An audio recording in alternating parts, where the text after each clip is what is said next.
Well, good evening, everyone, and welcome inside the Macon Centreplex here for the second tilt of this three-game homestand between the Peoria Rivermen and the Macon Mayhem. The Mayhem playing in their first three-game home series of the entire 2018-19 season. They did not get the start they were looking for last night. They fell by a 4-1 final to the first-place Rivermen, who now have a commanding 12-point lead atop the SPHL standings, basically looking at everybody else in this league from an ivory tower at this point. And last night they showed just exactly the reason why. The Mayhem had heard tell of what Peoria had been able to do this season, but they had not seen it for themselves. The Rivermen are a spectacular team, folks. There's no denying that, and they proved it last night. But lots of folks have really sort of questioned just how good they are because of the difficulty they've faced in their schedule. Maybe has been as tough as the Mayhem have had in their start to the season. Peoria having, of course, played the Quad City Storm a lot, who are an expansion franchise, who are expansion teams always, for the most part, with the Vegas Golden Knights being the anomaly. But normally expansion teams do struggle in their first year for obvious reasons. And then the Evansville Thunderbolts, who are just having a season to forget. Peoria is sandwiched right in the middle of those two locations. So as a result, they've traveled there and played those two squads a lot. Now, it's certainly fair to say that their schedule has been easier than Macon's schedule has been, but that does not mean they're not an extremely strong team. And yesterday, they proved that to be the case. They moved the puck extremely well, efficiently, crisply, and with incredible speed. The Mayhem have not faced a team like that all season until last night. And it was certainly a wake-up call. I know Leo Thomas certainly had some words for his guys earlier today. With a pretty long film session he went through, breaking it down shift by shift to figure out exactly what went wrong and how the Mayhem can learn from that experience and apply it to tonight's game. I've seen the expression used far and wide by lots of coaches in the industry. We don't lose. We either win or we learn. And yesterday, the Mayhem learned quite a bit. And how much they learned will be obvious tonight as they play Game 2 in this three-game homestand against Peoria. Their only home games against the Peoria Rivermen all season. They will, of course, visit Peoria at the Peoria Civic Center in Central Illinois. Later on this season, they will have a two-game road stretch later on in this month. Or right around Valentine's Day. They'll head to Quad Cities first and then play Peoria the Saturday night. And then the last regular season games of 2018-19 will be in Peoria as well on the road on April 6th and 7th. But that's all a long way off. As for tonight, the Mayhem are focused on the task at hand, gaining 2 points in the standings. Now, yesterday they had an opportunity to gain a little bit of ground on a few idle teams. Well, all the teams besides the Mayhem and the Rivermen were idle last night. Unfortunately for them, they couldn't gain any ground on Huntsville or Birmingham or anyone else beneath them. So they still sit 1 point behind the Birmingham Bulls, who have a game in hand on the Mayhem now. The Bulls are playing tonight, so we'll be sure to keep you folks updated in terms of the Marriott out-of-town scoreboard update. Birmingham is in Pensacola this evening. They'll return home in that home-and-home series out to Birmingham, Alabama to host Pensacola tomorrow night. As for the injury report, folks, it does not look good for the Mayhem. Another bitter pill to swallow from yesterday's defeat was the injury to leading scorer Jake Trask. In the first period, Trask sustained an open ice hit near the Macon bench and landed awkwardly before sort of ailing his way off the ice. He returned to the bench in the second period and was there for the rest of the game for moral support, but did not return to play. So the latest news on him that I've heard is that he is nursing an upper body injury and is doubtful to return to action this weekend. He's questionable, I would say, for next weekend, but we'll be sure to keep everyone posted as that story unfolds. Meanwhile, Justin Levesque remains questionable with an upper body injury as well, and Jimmy Soper will be out for the next month. Dakota Klecha is making progress, but he's not yet ready to return to play yet. He's practicing with the team again, but his wrist is not fully healed. He's able to skate around just fine, move the puck pretty well, and stick handle and whatnot, and for the most part deliver and sustain body checks, but he cannot really shoot. So that's something that has to make its full recovery before he's back. And, of course, Stathis Umelitis, Sam Wilbur, another couple of forwards who are in the ECHL. So what I just listed 6 players, folks, who will not be available to the Mayhem tonight.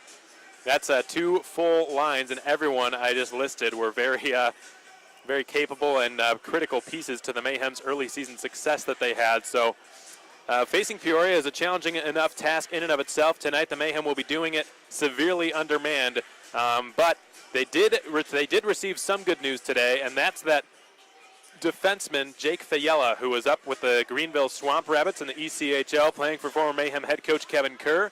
Played 18 games in Greenville, but he has since returned because the Swamp Rabbits got a lot of players back, a lot of defensemen back, and there just wasn't room for Jake up there anymore. So he was welcomed back to Macon with open arms.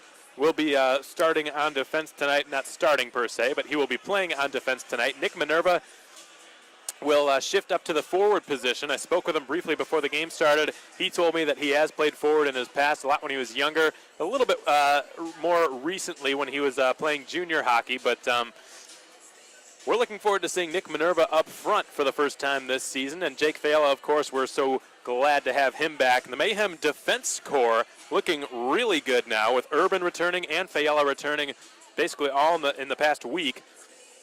That makes their D-core pretty darn scary when you look up and down their defensemen. Larry Smith, who's been one of the best in the entire SPHL this season in terms of keeping the puck out of his own net. He's second best in the SPHL among defensemen in plus-minus this season with a plus 18, second only to Peoria's Ralph Grinberg. So good things happen when he's on the ice, and he's great at getting the puck out of his own zone. Taylor Love, who's been a plus or neutral player in each of his past 8 games, he's been great at shutting his opponents down. Zach Urban was one of the Mayhem's top defensemen when he was called up to the Detroit Red Wings farm team, the Toledo Walleye. Jarrett Cupp has been on a roll. And Kristaps Bazovic, of course. So there's just a lot of talent on the Mayhem's blue line right now, and they're really going to have to step up because it's tonight. My opinion is that the lower scoring this game is, the better off the Mayhem will be, which sort of segues into our 3 keys of tonight's game. Number 1, tight gaps and spacing, keeping a close, watchful eye on Peoria's waves upon waves of talented forwards. Number 2, heavy on the back check. The Mayhem forwards have got to help out. They've got to skate back and help the defense. They'll not be able to shut down and contain Peoria's deep attacking game all night long on their own. And finally, staying out of the penalty box. 3 of Peoria's 4 goals last night came when the Mayhem had somebody in the box. That's not to say their penalty kill was weak, because it wasn't. They killed off 5 of 6 Peoria power plays, but on the 4-on-4 is really where the issues started and just sort of snowballed throughout the night. So we'll build upon those 3 keys of the games later on. In the meantime, take a listen to what Mayhem head coach Leo Thomas had to say on the onset of the 3-game homestand. We'll be right back, folks. Game show, folks. Thanks so much for joining us tonight for some Thursday night. Macon, we could say that this season, and as luck would have it, we are actually delayed by a little bit, but we should be getting underway shortly. I had the chance to catch up with Mayhem head coach Leo Thomas. Coach, as always, I appreciate your time. Now, if you could just briefly for us summarize the past weekend with the home-and-home series with the Huntsville Havoc, and what were some of the takeaways from that series? Yeah, it was definitely anytime you can get a split, obviously we want to get both games, but I thought, the home game, we came out right out the bat. We had a great start, and that's something that we've been doing the last few games, so that was a good positive. And played a great game, played a whole 60 minutes, and came up with a big win there. And the next night in Huntsville, didn't really have the start that we wanted. Or no, we did. Sorry, we got the 2 goals, but we just couldn't hang on to. We kind of sat back and let them get back in the game. And it was a tough loss, knowing that we didn't play our best game, but we happened to stick around and lose by 1 goal. So hopefully this weekend it goes a little better. That's right. The Mayhem competed in a very tough building against Huntsville, a team that had won 5 games in a row until they met up with the Mayhem last Friday night. And it was actually the first game in which the Mayhem actually scored the first goal and didn't go on to win the game. So it's that spell had to be broken eventually. But, Coach, I want to talk about Zach Urban. He made his return to action last Saturday on the road. What sort of impact did he have on this team, his return to action last Saturday night? Yeah, Zach's a big part of this team, and I'm glad that he got to go through the stuff up there in the coast. He actually was in a great position. The All-Star game was in Toledo, so he was a part of that whole All-Star experience over there. So, but yeah, no, to get him back, he's one of the leaders in the room. He's the big D-man that we rely on back there, and he's gonna be back on our power play, and just to have his personality and stuff back in the room is huge for us. So, he's a guy who he doesn't know yet, but he'll be sporting Sumolitis A until he gets back. So we're definitely glad to have Herbs back. Well, you just answered my next question. That's really exciting. We weren't sure if we'd see anyone else assume that vacancy, that assistant captain role, but it sounds like Zach Urban will be the next player to be graced with an A on his sweater. It's one of the labeled leaders in the Mayhem locker room, though there are several. Coach, a 3-game homestand coming up. It's our first 3-game homestand that we've had all season, or first 3 games back to back to back like this. Is there anything different in terms of the preparation that has to be done going into such an extensive 3-game stint like this? Not really. It's a good thing that it's against the same team. At least we're at home. We got their, we can do our video here first thing in the morning kind of thing. We don't got to worry about being in a hotel and stuff like that. But I'm glad that it's against Peoria. This is a team that I've been waiting to play, just to kind of see where our team's at. So I'm looking forward to it. Preparation-wise, like I said, it's good to actually be home back-to-back-to-back nights. So we look forward to that. And Peoria is a team we've not faced all season, but they've had one heck of a start to their year at 26-3-4 right now, at the top of the SPHL leaderboards by a pretty big margin. I'm sure that then you and assistant coach Ryan Michael have done your homework on this team since we haven't played them at all this season. But what can you tell us about them just from watching them and knowing their head coach Jean Guy Trudel pretty well as well? Yeah, they're a very well coached team. Obviously, Jean Guy puts together very successful teams every year. So we've done a lot of video on them, obviously, to prepare for this weekend. And, they're very skilled. They got skill on the back end, too, so they can hurt you both ends, offensive and defensively. So we just got to make sure we're on top of things and all the stuff that we went over on video. And I feel very confident playing against them. So it should be a great weekend. I look forward to it. It'll be interesting. Both these teams very good defensively. They're the lowest 2 in terms of goals against or goals allowed per game in the entire SPHL. But oftentimes when you get 2 teams clashing together that don't play each other very often, you'll see goals and plays that don't often work that do work in some situations. So we'll see if that happens tonight and this weekend. Last question for you, Coach. We've got college night tonight, superhero night tomorrow night, and of course camo night on Saturday. Which one are you looking forward to most and why? That's a good question. Probably superhero night. No, I'm just big kind of superhero guy. Marvel movies and stuff like that. So that'd be pretty cool. And hopefully see some people dressed up in some costumes and stuff like that. I definitely have to pick that one. Little birdie told me that the Hulk was going to be here introducing fans to the arena tomorrow night, so we're looking forward to that. We've also got a superhero contest challenge going on during the game tomorrow, so it should be a lot of fun. But, Coach, I'll let you get back to it. Appreciate your time. Hey, thank you. That's Leo Thomas, your Macon Mayhem's head coach. This has been your pregame show, and we'll be back in a moment with your starting lineups and more right after this.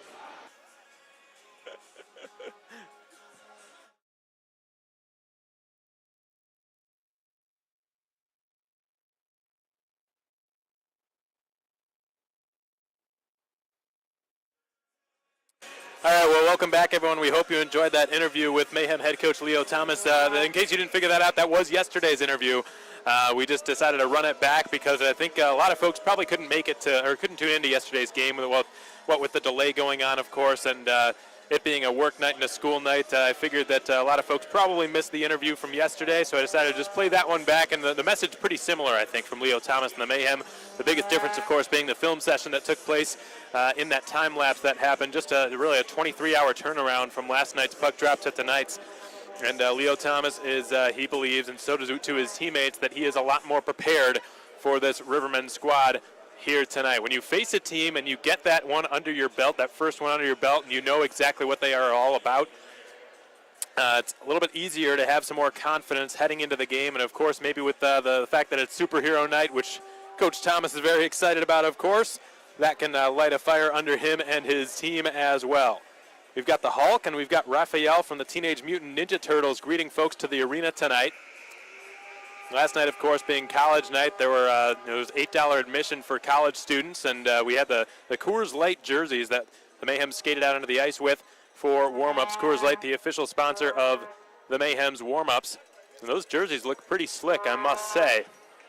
The starting lineups for the Peoria Rivermen are as follows. On defense, they're going with Kevin Patterson and Nick Neville, who leads all Peoria defensemen in scoring this season. He was great on the power play yesterday.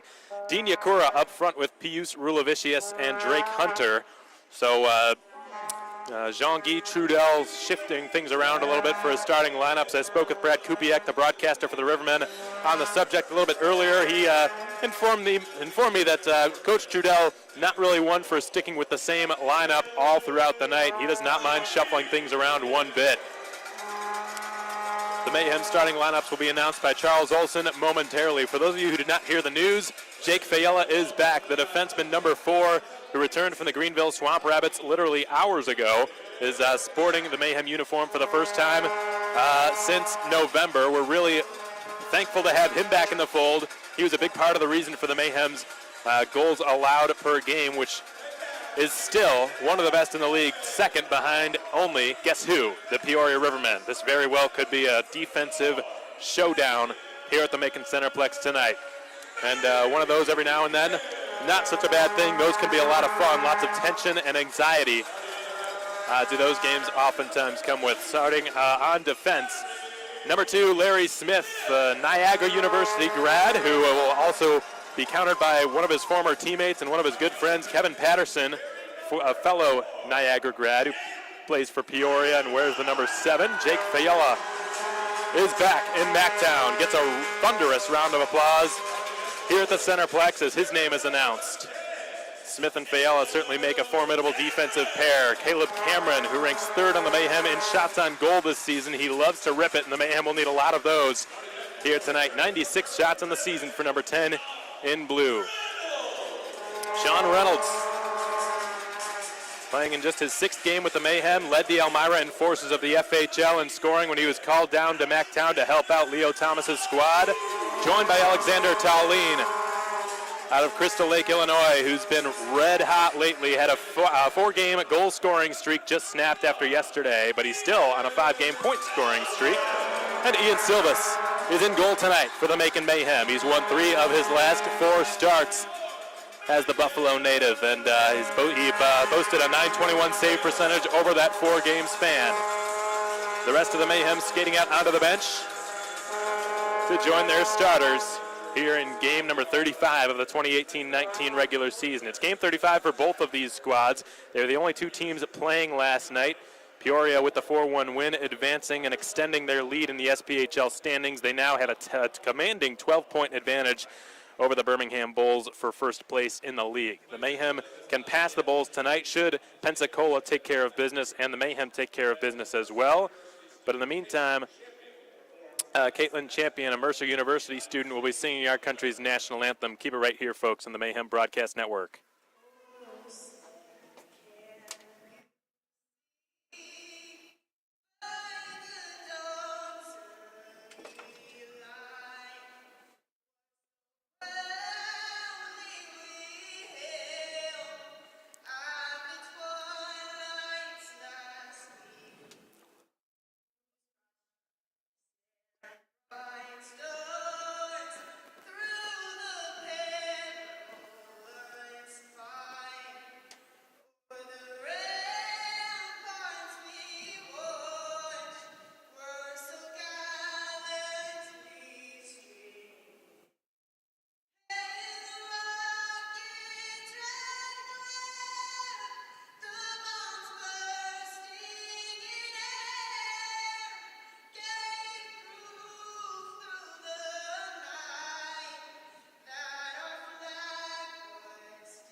Excellent job. Well, we've got Superhero Night here at the Macon Centreplex this evening. We've spotted Hulk, we've spotted Spider-Man, we've spotted Raphael from the Teenage Mutant Ninja Turtles, and I'm sure there are others out there greeting folks as they enter the Centreplex tonight for some Friday night hockey. Game 2 in this 3-game homestand between the Mayhem and the Peoria Rivermen. There's a superhero contest that'll take place during the game at some point. Our game ops coordinator, Colin Mitchell, will be running that. Fans were encouraged to dress as their favorite superheroes as they enjoy this Friday night action. And it looks like the Hawks going to be dropping tonight's ceremonial face-off down there in the corner on the far side in the Peoria zone. Tomorrow is Camo Night, of course, presented by Tommy's Bakery and Cafe. The Mayhem will be wearing camouflage jerseys when they battle the Rivermen to wrap up the series. The jerseys will be sold at a live auction in the Centreplex lobby following the game. It's also a family 4-pack night presented by Amici. To purchase this family 4-pack, if you're interested, call the Mayhem front office at 478-803-1592. The referee for tonight's game is Eric Krasnichuk. The linesmen are Sean Deloy and Venance Lorenz. We're very thankful that the linesmen from yesterday's game were able to continue officiating after the little fiasco they had in getting down here. Of course, their safety was the most important thing. We did not want to have to rush to start this game earlier than we had to. We wanted to make sure they could make it on time, and they did. So they made it safely. We were able to continue for the most part according to plan. Puck drop took place around 8:08 p.m. Eastern Standard Time, which isn't too bad, all things considered, but I think it served as a nice little reminder to anyone tuned in out there, whether you're from the South or the Midwest near the Peoria area. Let that serve as a reminder to drive safely if you need to. Hearing all sorts of things happening, like pipes bursting and people getting stuck and frozen and pulled over on the side of the road, and because their car breaks down, they've got no way to get it out of there. A close friend of mine works in auto insurance in the ERS department, the Emergency Road Service, and she's telling me that some of the the response times are up to 3.5 to 4 hours now because of how cold it is and how many cars are breaking down. So if you do need to drive, please drive safely. The puck drops. This game is underway, and the 35th game of the 2018-19 regular season now in full swing as the Mayhem hoping to salvage some points out of this 3-game homestand against the top-seeded Peoria Rivermen. Puck is kicked out of the crease by Jake Fayella, playing in his first shift as a Mayhem since November. Will swing one over near the Apparel Authority dasher board in front of the Macon bench. It's been swatted down by Larry Smith and cleared out to the Peoria blue line. Retreating with it now is Ben Escraba. And Drake Hunter redirects it in between a pair of Mayhem defensemen. Fayella let it go back to Silvis, and now Smith will feed Fayella in his own corner. He splits one up the ice, redirected by Reynolds, but he was shy of the red line when he did it. Nevertheless, Klein decides to play it and will give it off to his left.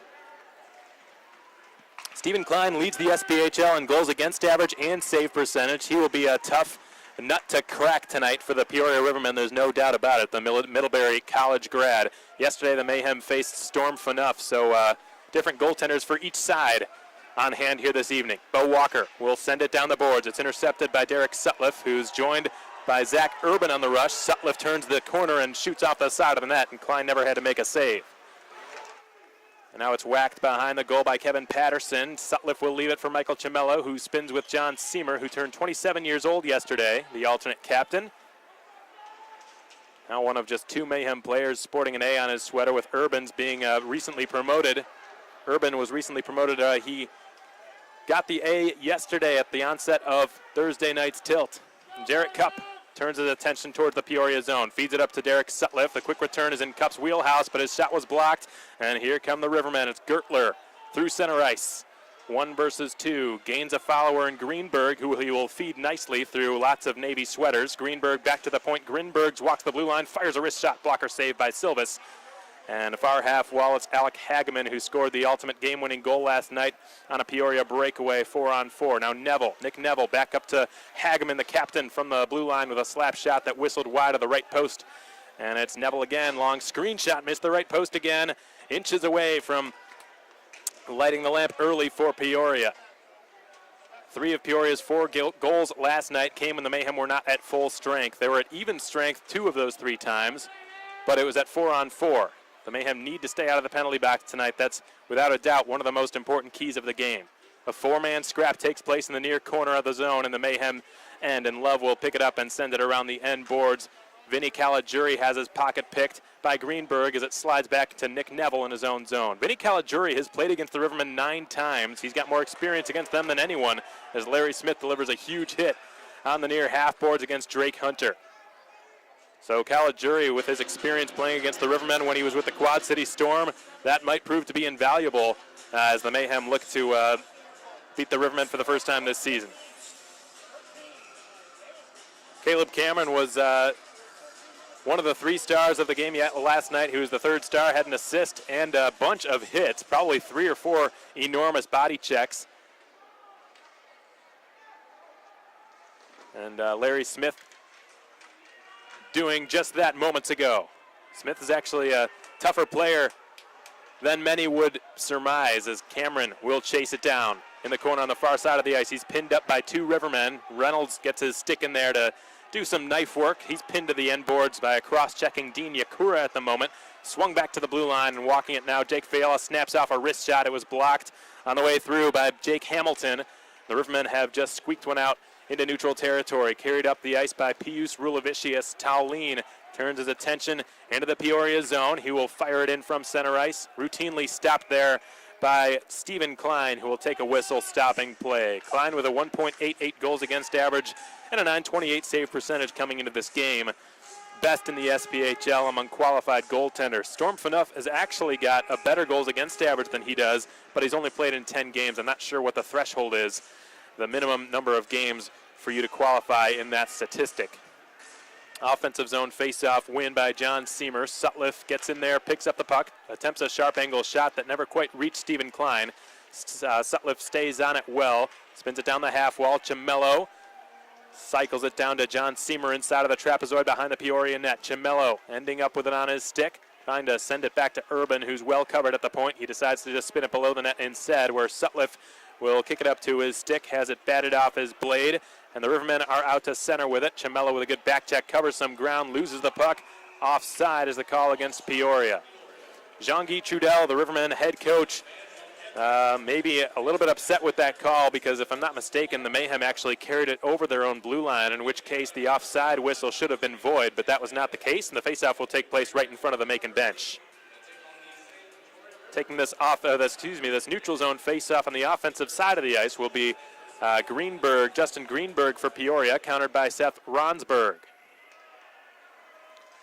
Here's Jarrett Cup from the red line. He will rattle it around the boards. It slides counterclockwise out to Vinny Caligiuri, who gets a quick return pass, perhaps too quick from Ronsberg. Caligiuri is unbeknownst to its whereabouts, just going to have to turn and force Greenbergs to make a play and rush it up the ice. It works out for the Rivermen as Alec Hagman slams on the brakes near the left point and sends it down into the adjacent corner. Jarrett Cup secures possession in the near corner and will try to chip one up to Seth Ronsberg, who springs Caligiuri on a 3-on-1. He's joined by Love and Minerva. Caligiuri for Love. Love shoots. He scores! Taylor Love has scored his first goal with the Mayhem!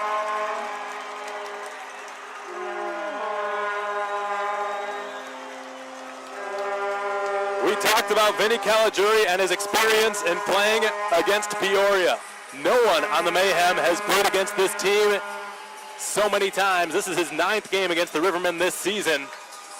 He knew what to do in that situation against such a good goaltender as Stephen Klein. He knew he had a better chance if he passed it than he did if he shot it. He set up Taylor Love, and the seasoned defenseman just calmly and collectively sent it into the back of the net. The Mayhem lead 1-0.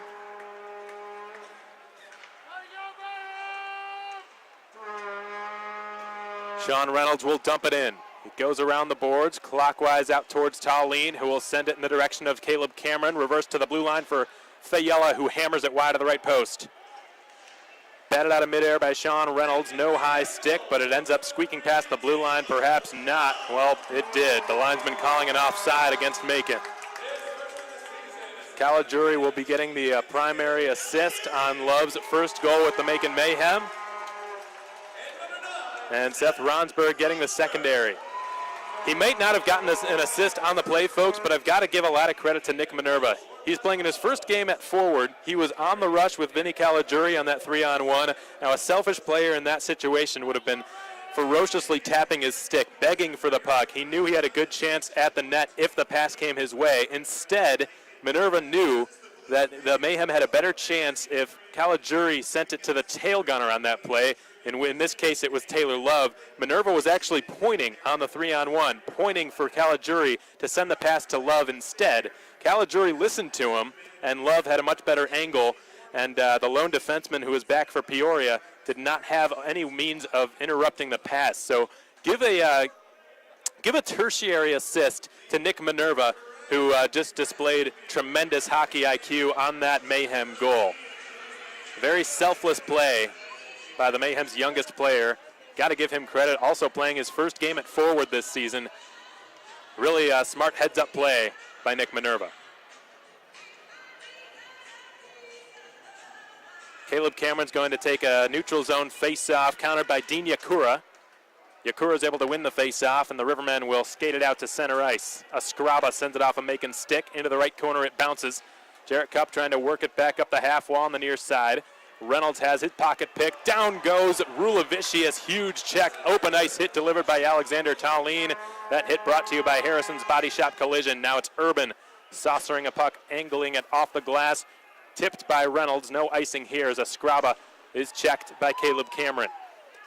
Cameron really threw the body all over the place last night. He's doing so again tonight, it appears, as Urban, a long pinch down all the way behind the goal line. He goes to fetch it.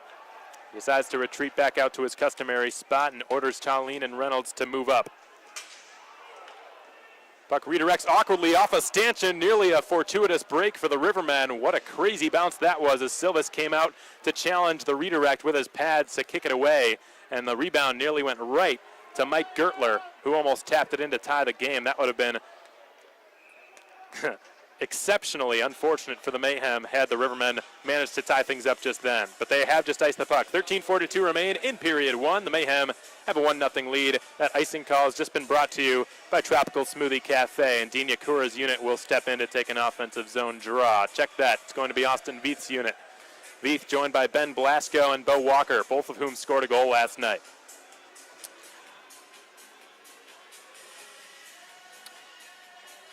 Bo Walker spent 3 years with the Corpus Christi Ice Rays in the North American Hockey League. He is still, to this day, all these years later, ranks 4th all-time in Corpus Christi's franchise goals with 40 when he was there over the course of his 3 seasons down in the Coastal Bend.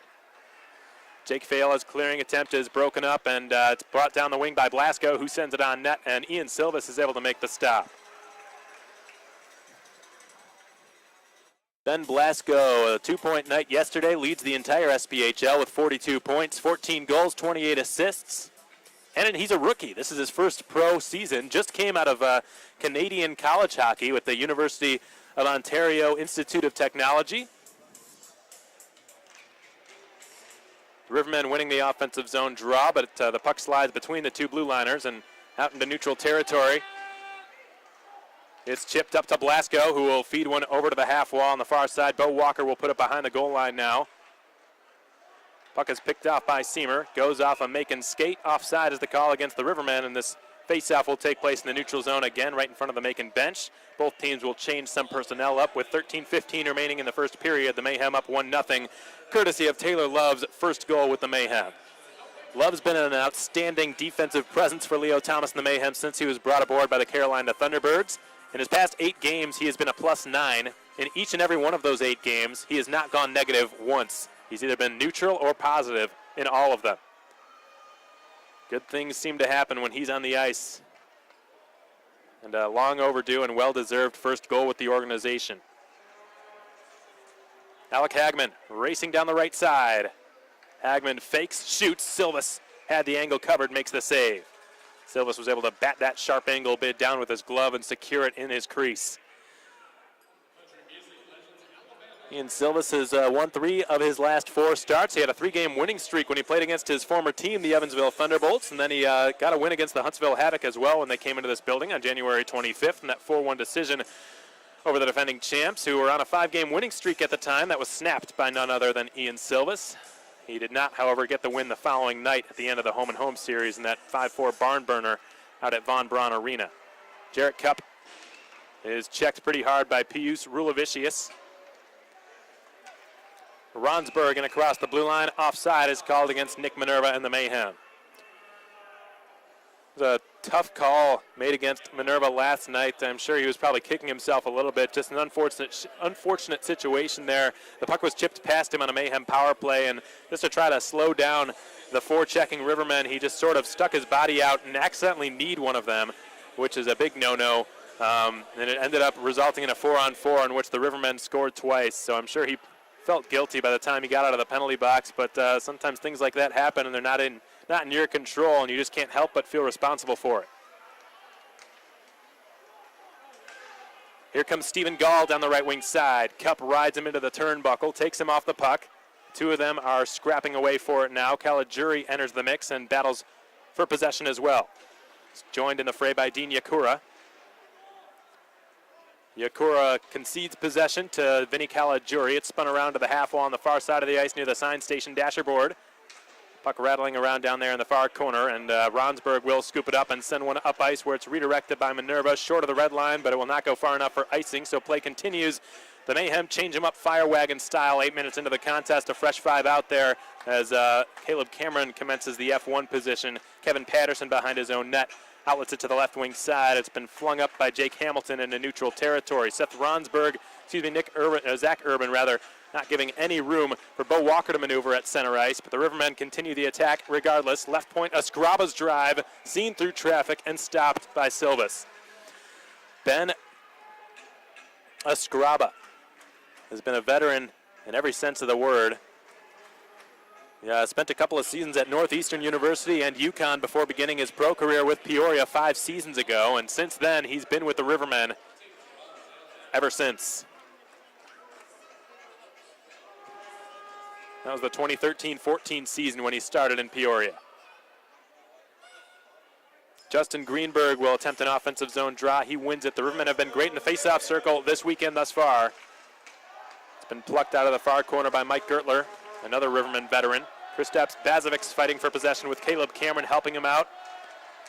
Cameron taking a couple of whacks at the puck. He's able to dispossess Gertler of it, but Gertler recovered and fed it up to Neville. Nick Neville puts it behind the goal now for Alec Hageman to circle his way up into the deep slot. Unable to keep it in the zone. Urban whacked it off his stick, took him down. Play continues. No penalty called against Urban, who made an excellent defensive play. I think Hageman was trying to draw the penalty from a potential high stick against Urban. That's what he was hoping for at least, but did not get the call. Silvas will leave it behind his own net. Now it's Cameron spinning it back to Zach Urban. Excuse me, that's Jake Fayella with it on his stick now. Right behind his own net. In the F1 position is Bo Walker. Fayella outlets it ahead. Too far for Seamer. No icing. Is out to play it behind his own net is Stephen Klein. It's rimmed around to Jake Hamilton. Seamer puts the body on Hamilton. Trying to spear it away. Over Chamello's stick, it bounces. Fayella with a risky pinch, and here comes Peoria on a 2-on-2 counterattack. Jarrett Cupp races back to defend the rush, and in textbook fashion, he fights it off. Beautiful defensive play by Cupp, who then draws a penalty. The Mayhem will be going to a power play here about midway through period 1. Excellent job done by Jarrett Cupp. Not only did he break up the 2-on-2 rush, which Ben Blasco was spearheading, but he also drew a penalty against Peoria's top scorer, Ben Blasco, who just last weekend returned from a brief stint in the ECHL with the Orlando Solar Bears, the Tampa Bay Lightning affiliate. And Cupp, who's been rock solid for the Mayhem lately, and really been lighting up the score sheet as well. 2 goals and 2 assists last weekend, his most productive weekend with the Mayhem. 7 points in his last 5 games, Jarrett Cupp. Zach Urban, right point, to John Seamer, left point. Above the left circle, will slide it back to Urban.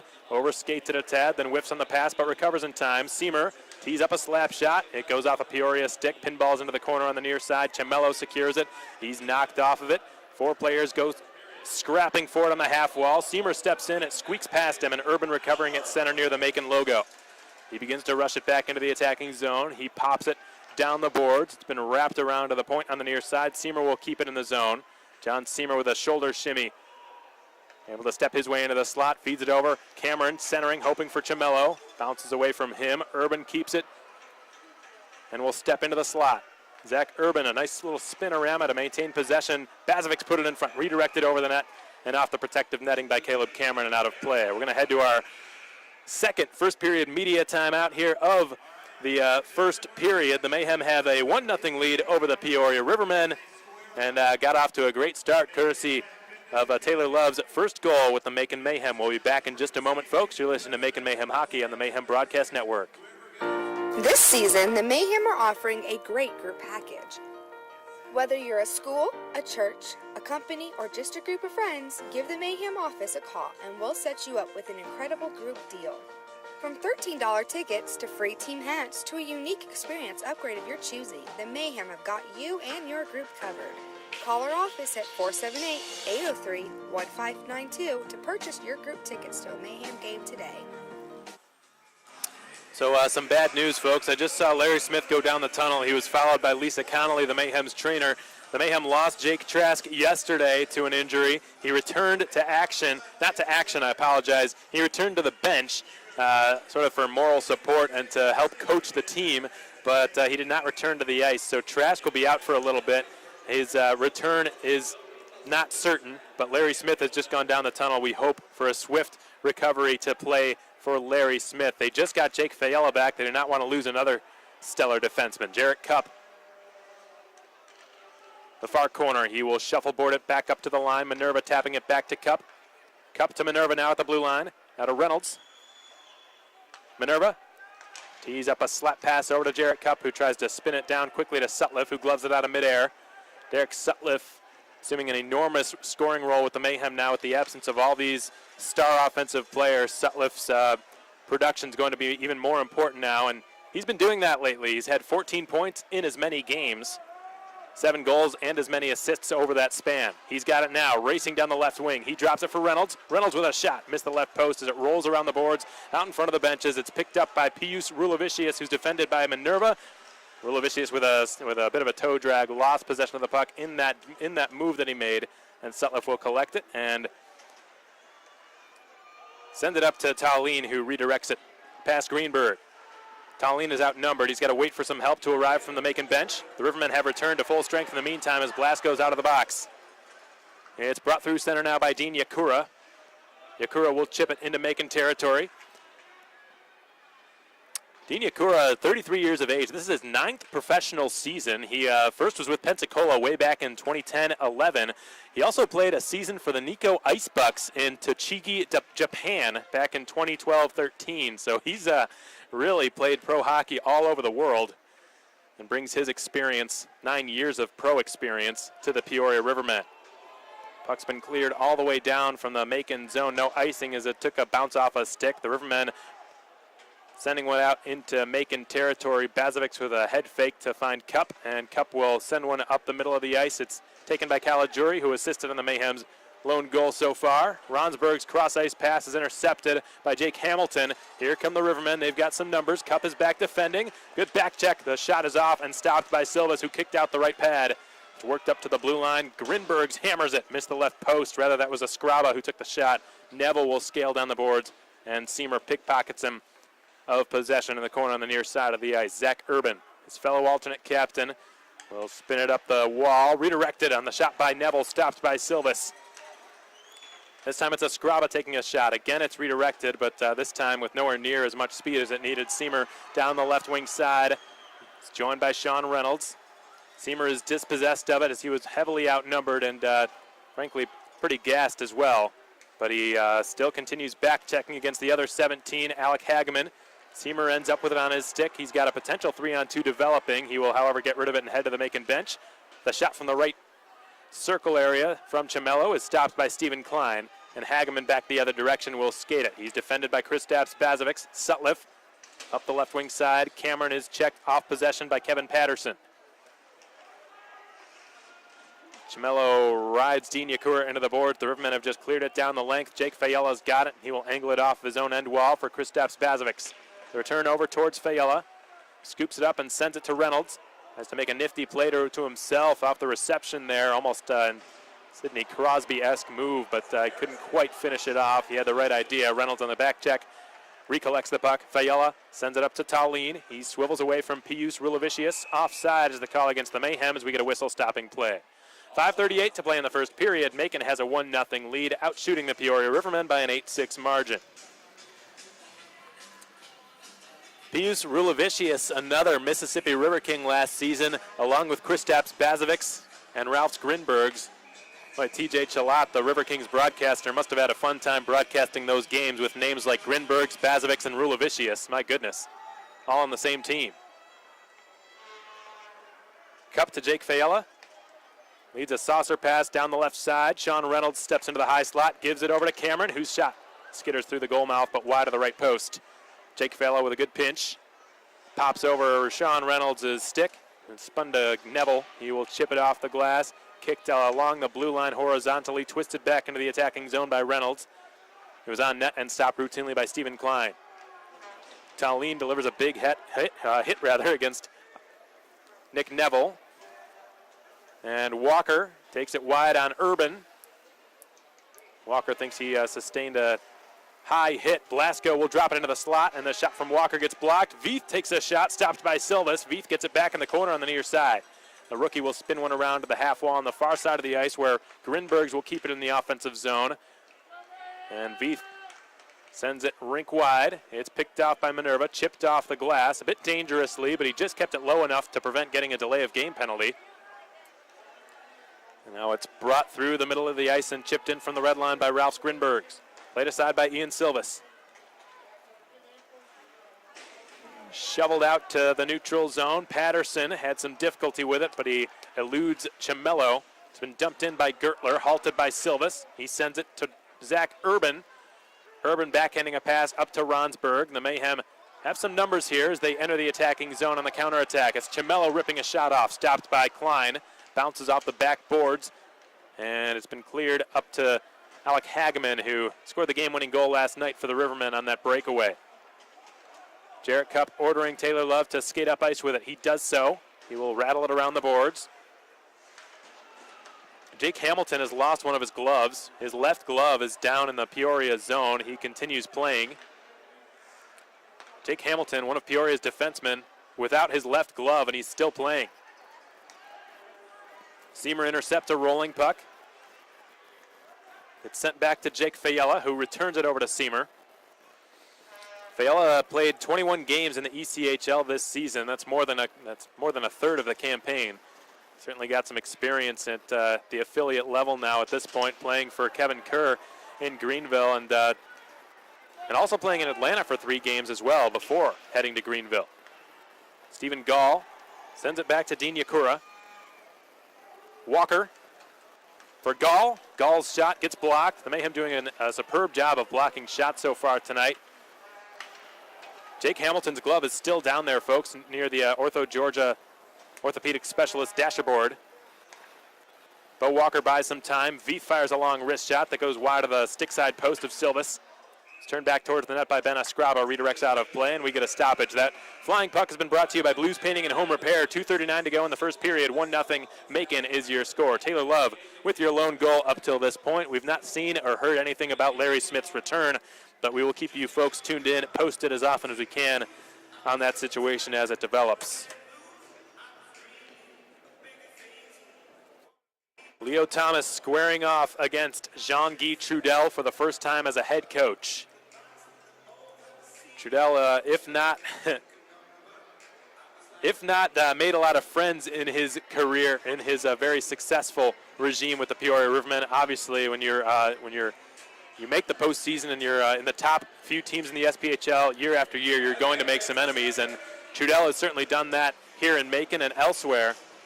But those people have to at least respect what he's been able to do with the organization over the last number of years. 3 straight seasons making it to the President's Cup Championship, every one of them falling short. First, Pensacola did it in the 2015-16 season. In the 2016 playoffs, Rada Aldov's squad was able to upset Jean-Guy Trudel. And then 2017, of course, it was here when the Mayhem did it. Storm Phaneuf, who's on the Peoria bench tonight, was the goaltender in that game. And then last year it was Huntsville who did it. Tallene intercepting the pass back to the point from the defensive zone, and will send it up the left side to Sean Reynolds, who is nudged off of possession by Nick Neville. Textbook defending by Peoria's top-scoring blue liner. It redirects over a jumping cup, overskated at the blue line. The Rivermen on a delayed offside. Veith decides to not play it, or it would have been an intentional icing call, rather intentional offside call against the Rivermen. Cameron springs Reynolds down the left wing. It's taken off of it by Kevin Patterson.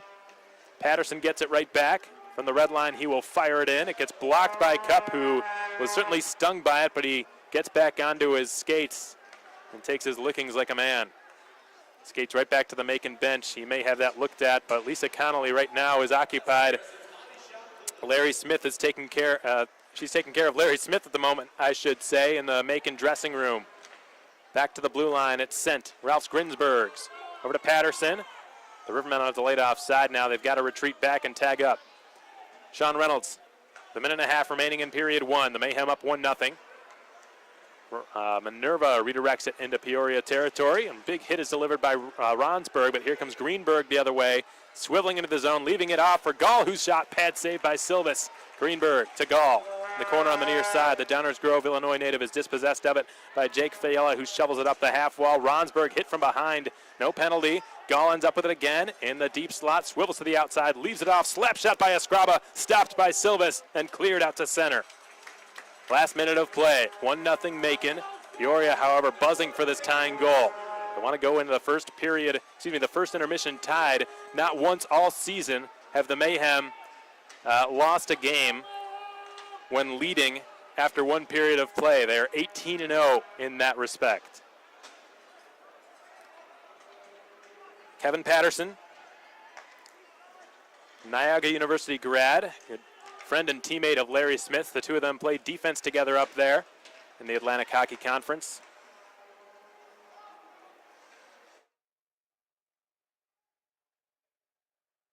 Sutliff for Taylor Love, the lone goal scorer tonight. Starts in front of his own net. Feeds it up the left wing side. Mike Cimello redirects it and chases after it. Patterson beats him there. Patterson's clearing attempt is broken up by Seamer. Has his pocket picked. Cimello takes a spill but skates over to keep the forecheck going. Blasco safely plays it back to Patterson, who lifts it out to the red line. That's going to just about do it here for period one.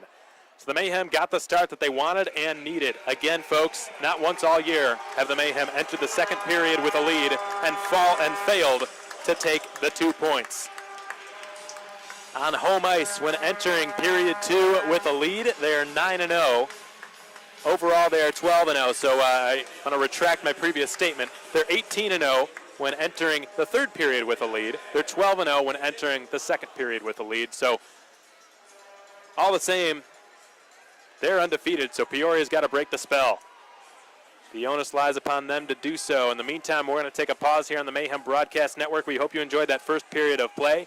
1-0 Macon is your score. 10-6 your shots on goal, favoring the visiting Peoria Rivermen. It's the second game of the season between these two squads. The Mayhem hoping to level the season series tonight after falling 4-1 yesterday. And so far they've gotten off to a pretty darn good start, have really abided by all three keys of tonight's game.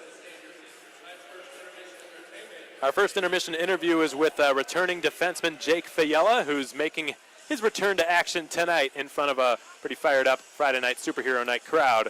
We're very happy to have Jake Fayella back in the fold. You'll hear from him next. Stay tuned, folks. You're listening to Macon Mayhem Hockey on SPHL Live, powered by New Line and on YouTube. Okay, welcome back, folks, and thanks for joining us tonight on the Mayhem Broadcast Network. You're listening to Macon Mayhem Hockey on SPHL Live, powered by New Line and on YouTube. We're glad you decided to join us for Superhero Night here at the Macon Centreplex. The Mayhem take on the Peoria Rivermen in Game 2 in this three-game home series. And I had the privilege of being joined by a recently returned defenseman, Jake Fayella. Jake, thanks so much for taking the time to join me here. Thanks for having me. I appreciate it. So, Jake, how does it feel being back in Macon? Honestly, I missed it. I missed the team. We got a great group of guys around here, and I'm just hoping I can come back and help out a little bit. So from a hockey standpoint and from a just kind of off the ice standpoint, what was the biggest thing that you missed about Macon and the organization and the city as well? Honestly, the guys are just unbelievable here. It's a kind of team chemistry that I haven't had really any other place. The games are always rocking. The fans are always cheering for us, so that's another big thing, Yeah, absolutely, and we expect the fans to be pretty loud and vivacious this weekend too. Friday and Saturday night, two big promotional nights, Superhero Night tonight, and then Camo Night tomorrow. Your fellow defenseman Larry Smith is particularly excited about Camo Night. Spoke with him about it a little bit earlier this week. Now, Jake, you were up in the ECHL for quite a while, about a third of the season, with the Atlanta Gladiators first, and then the Greenville Swamp Rabbits for 18 games. As a defenseman, how much different is it playing in that league compared to this one? It's not that much different. Obviously, the guys, they got a little bit more jump. They're a little bit crisper, a little bit more skilled. But, the top guys in this league can absolutely play in the ECHL. It's just, you got roster limits, roster numbers, and everything like that. So it wasn't that big of a jump. Took me a little bit to get used to, but I think I did pretty well. Yeah, and I spoke with Greenville Swamp Rabbits broadcaster about you, Jordan Coons, and he said that they really enjoyed having you there. And you, when you were up there, you actually played for former Mayhem head coach Kevin Kerr. Describe what it was like playing for him, and he's got a really close relationship with Leo, yet I've heard they're pretty much polar opposites. Absolutely. Polar opposites in their coaching styles, But I've always loved the way that Kevin coached. I played for him in juniors. I played for him here, played for him in the ECHL. So I've known him a long time, and I understand what he's trying to do, and I think he's going to be really successful in the future. Yeah, there's little doubt about that. I haven't had the privilege of meeting him yet, but he's certainly a pretty beloved person and coach here in Mactown. Last question for you, Jake, and then I'll let you get going. I know you're busy. The Rivermen, they're a very good team. They're in first place in the league by a long shot. They now hold a 12-point lead over everybody. They beat the Mayhem 4-1 last night. They gave the Mayhem the first sort of taste of what they can do.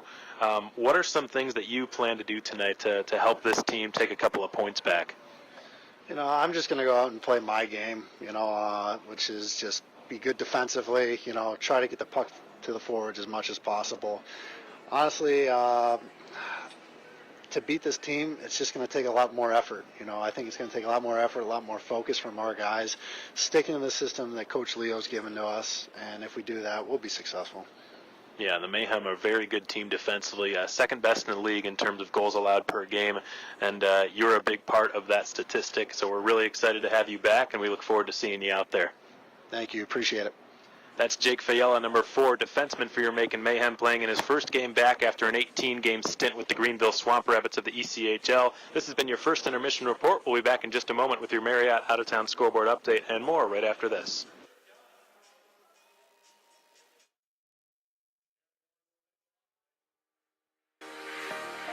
Need to raise some money for your organization?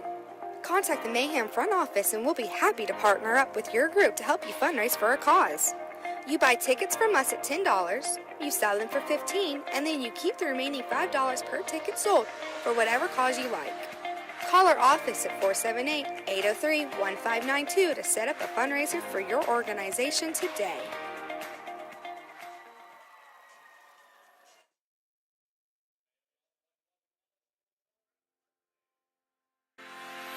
Partial season ticket plans are still available. With the Mayhem's home season halfway through, you can still purchase the quarter season plan or the half season plan through our website for as low as $105. With VIP parking, 10% off merchandise, access to event pre-sales, and more, the benefits of becoming a partial season ticket holder are endless. Visit the Tickets tab on our website, maconmayhem.com, for more information.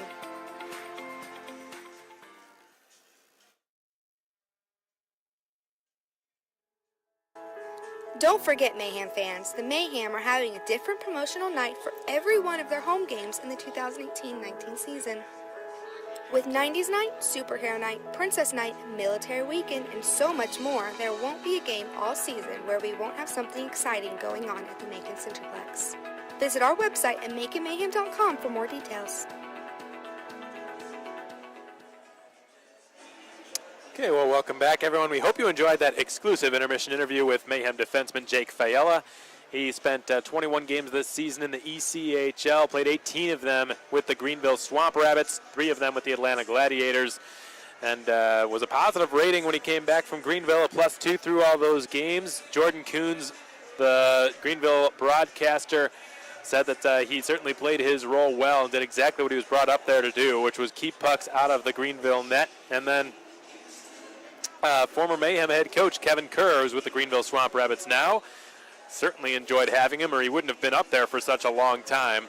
It felt like ages that he was up there. Jake Fayella was one of the first Mayhem call-ups this season, and they're really happy to have him back. And as a matter of fact, folks, he scored a goal in his first game this season from the right point against the Pensacola Ice Flyers. And wouldn't it be something if he could do that very same thing in his first game back after an extended absence?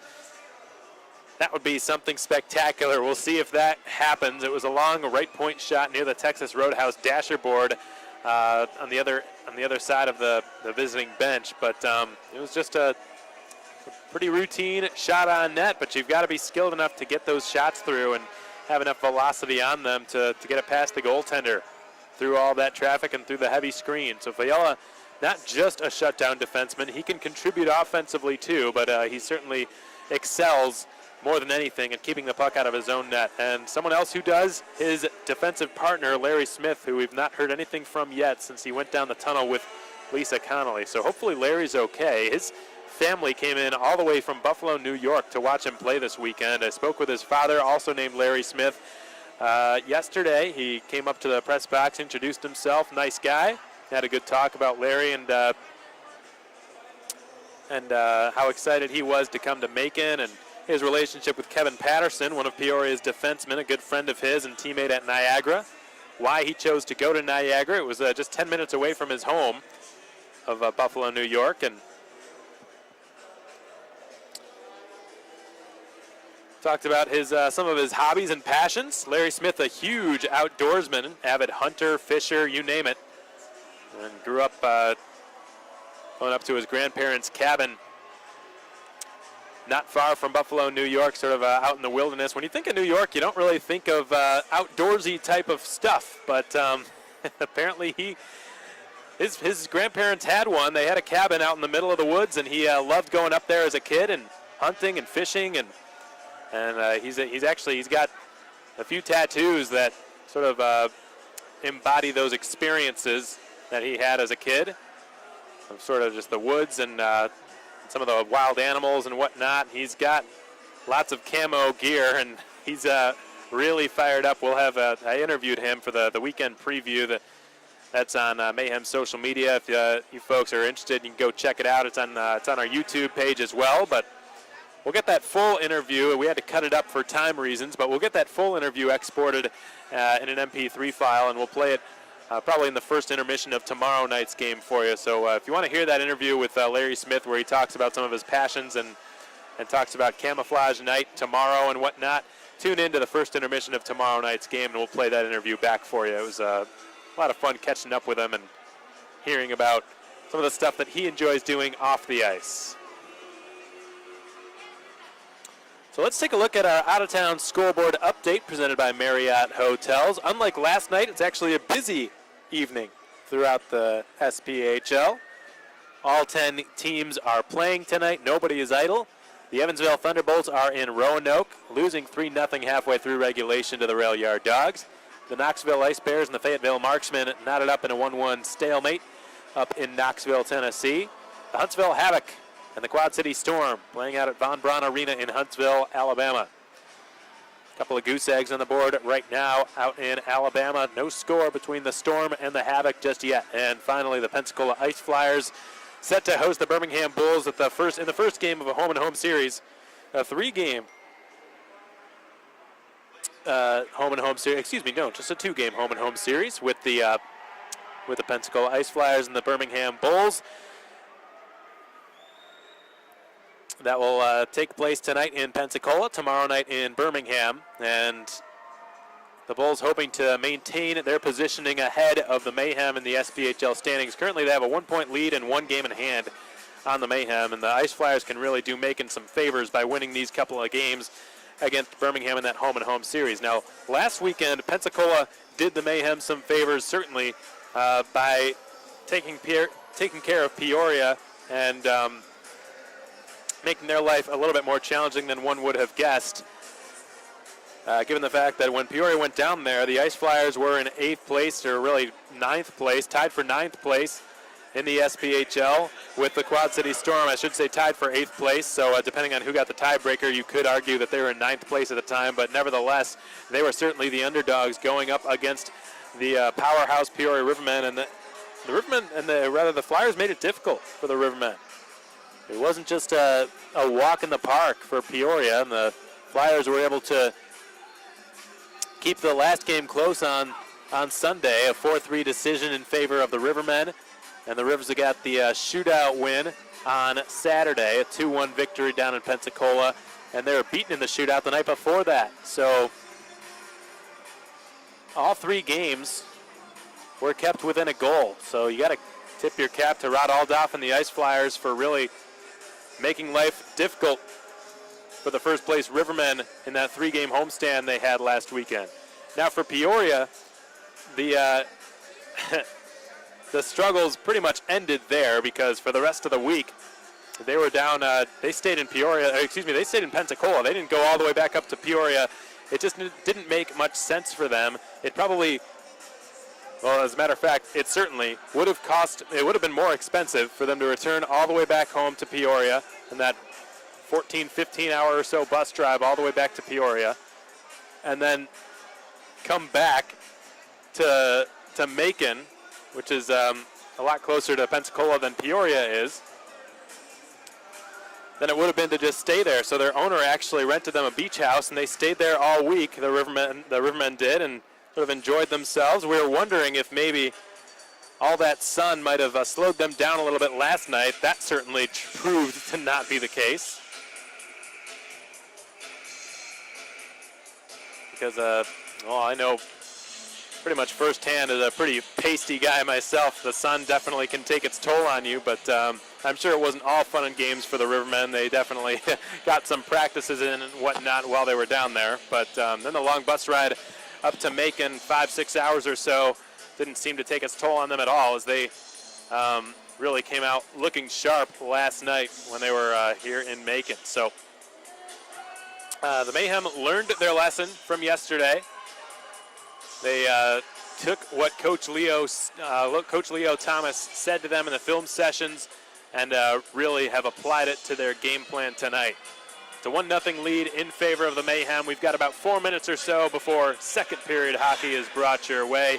Keep it right here, folks. This one's just getting started. You're listening to Macon Mayhem Hockey on the Mayhem Broadcast Network. We'll be back in a few. This season, the Mayhem are offering a great group package. Whether you're a school, a church, a company, or just a group of friends, give the Mayhem office a call and we'll set you up with an incredible group deal. From $13 tickets to free team hats to a unique experience upgrade of your choosing, the Mayhem have got you and your group covered. Call our office at 478-803-1592 to purchase your group tickets to a Mayhem game today.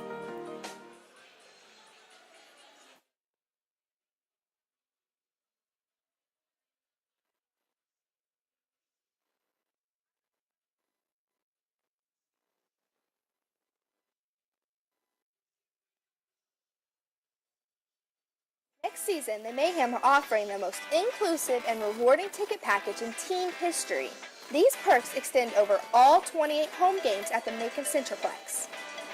Your season ticket package gets you 2 buddy passes to any of the 28 home games, a 32-ounce Mayhem souvenir cup with $3 refills, a discounted season-long parking pass with access to VIP parking, 10% savings at the Mac Shack, a Mayhem lanyard, early access to the arena before games, VIP entrance to the arena, 3 exclusive team gifts, talk with the coach before the games, and much more. Head to MaconMayhem.com to check out how you can secure your spot for the 2018-2019 season of Mayhem Hockey.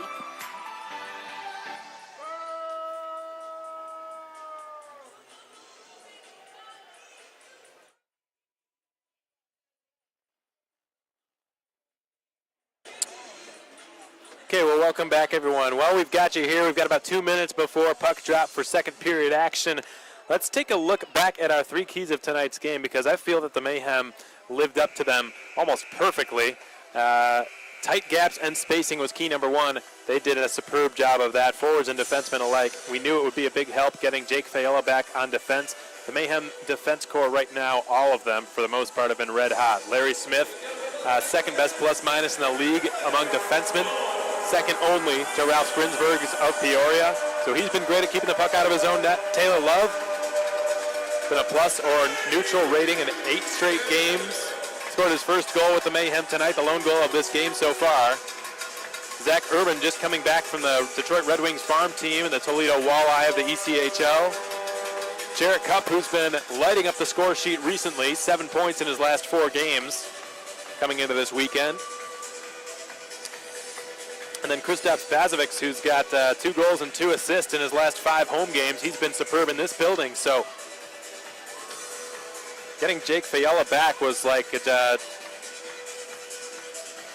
just adding another very strong blue liner to the Mayhem's already strong blue line. And it's funny because when you looked at this team before the season started, essentially everyone was looking at this team as an offensive juggernaut type of team. When you looked at the firepower the Mayhem had up front and veterans that they had, Jake Trask, John Seamer, Dakota Klecha, Stathis Sumilidis, Sam Wilbur, who was the last cut from the Tulsa Oilers, the St. Louis Blues affiliates.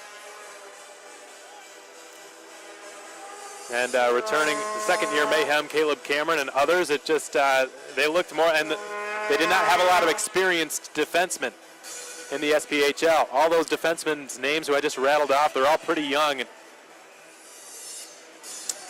But their calling card, the Mayhem's calling card this season has been their defense more than it has been their goal scoring.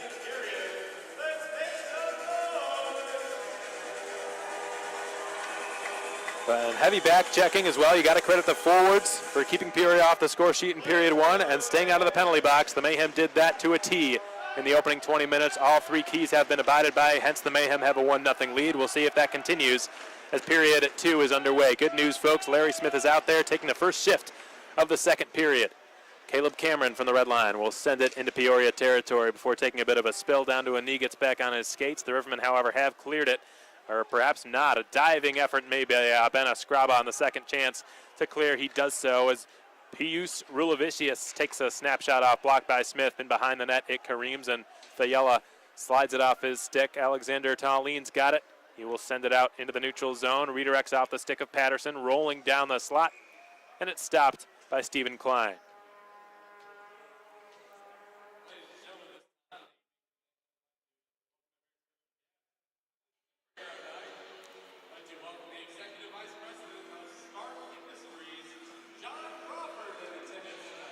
So John Crawford, the Executive Vice President of Stark Industries, fitting that he would be in the building here on Superhero Night. He is in attendance, a very special guest here on Superhero Night.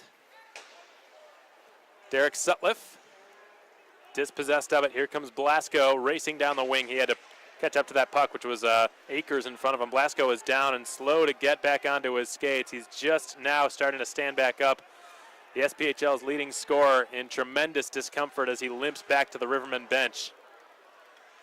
Bazovic skates it over the blue line, gains entry. He will reverse it back to Seamer. Nice protection of the puck. He sends it over to Bazovic to the backhand. Pad save, sprawling stop made, in goal by Klein. Urban tees it up, wrist shot stopped by Klein. Rebound right to Seamer, far corner, who delays. Tries to center for Sutliff, intercepted and cleared by the Rivermen. Bazovic takes it right back at center. Greenberg will take it away and feed it on back now to Kevin Patterson. Patterson lobs it down the ice. Peoria is offside as the linesman Sean Deloe blows the whistle and the play dead. We'll keep a watchful eye on Ben Blasco, who has been one of Peoria, arguably, has been their best player this season. He's been a point-producing machine. 42 points through the season already. In just 34 games, he leads the entire league. 28 assists, leads the league as well.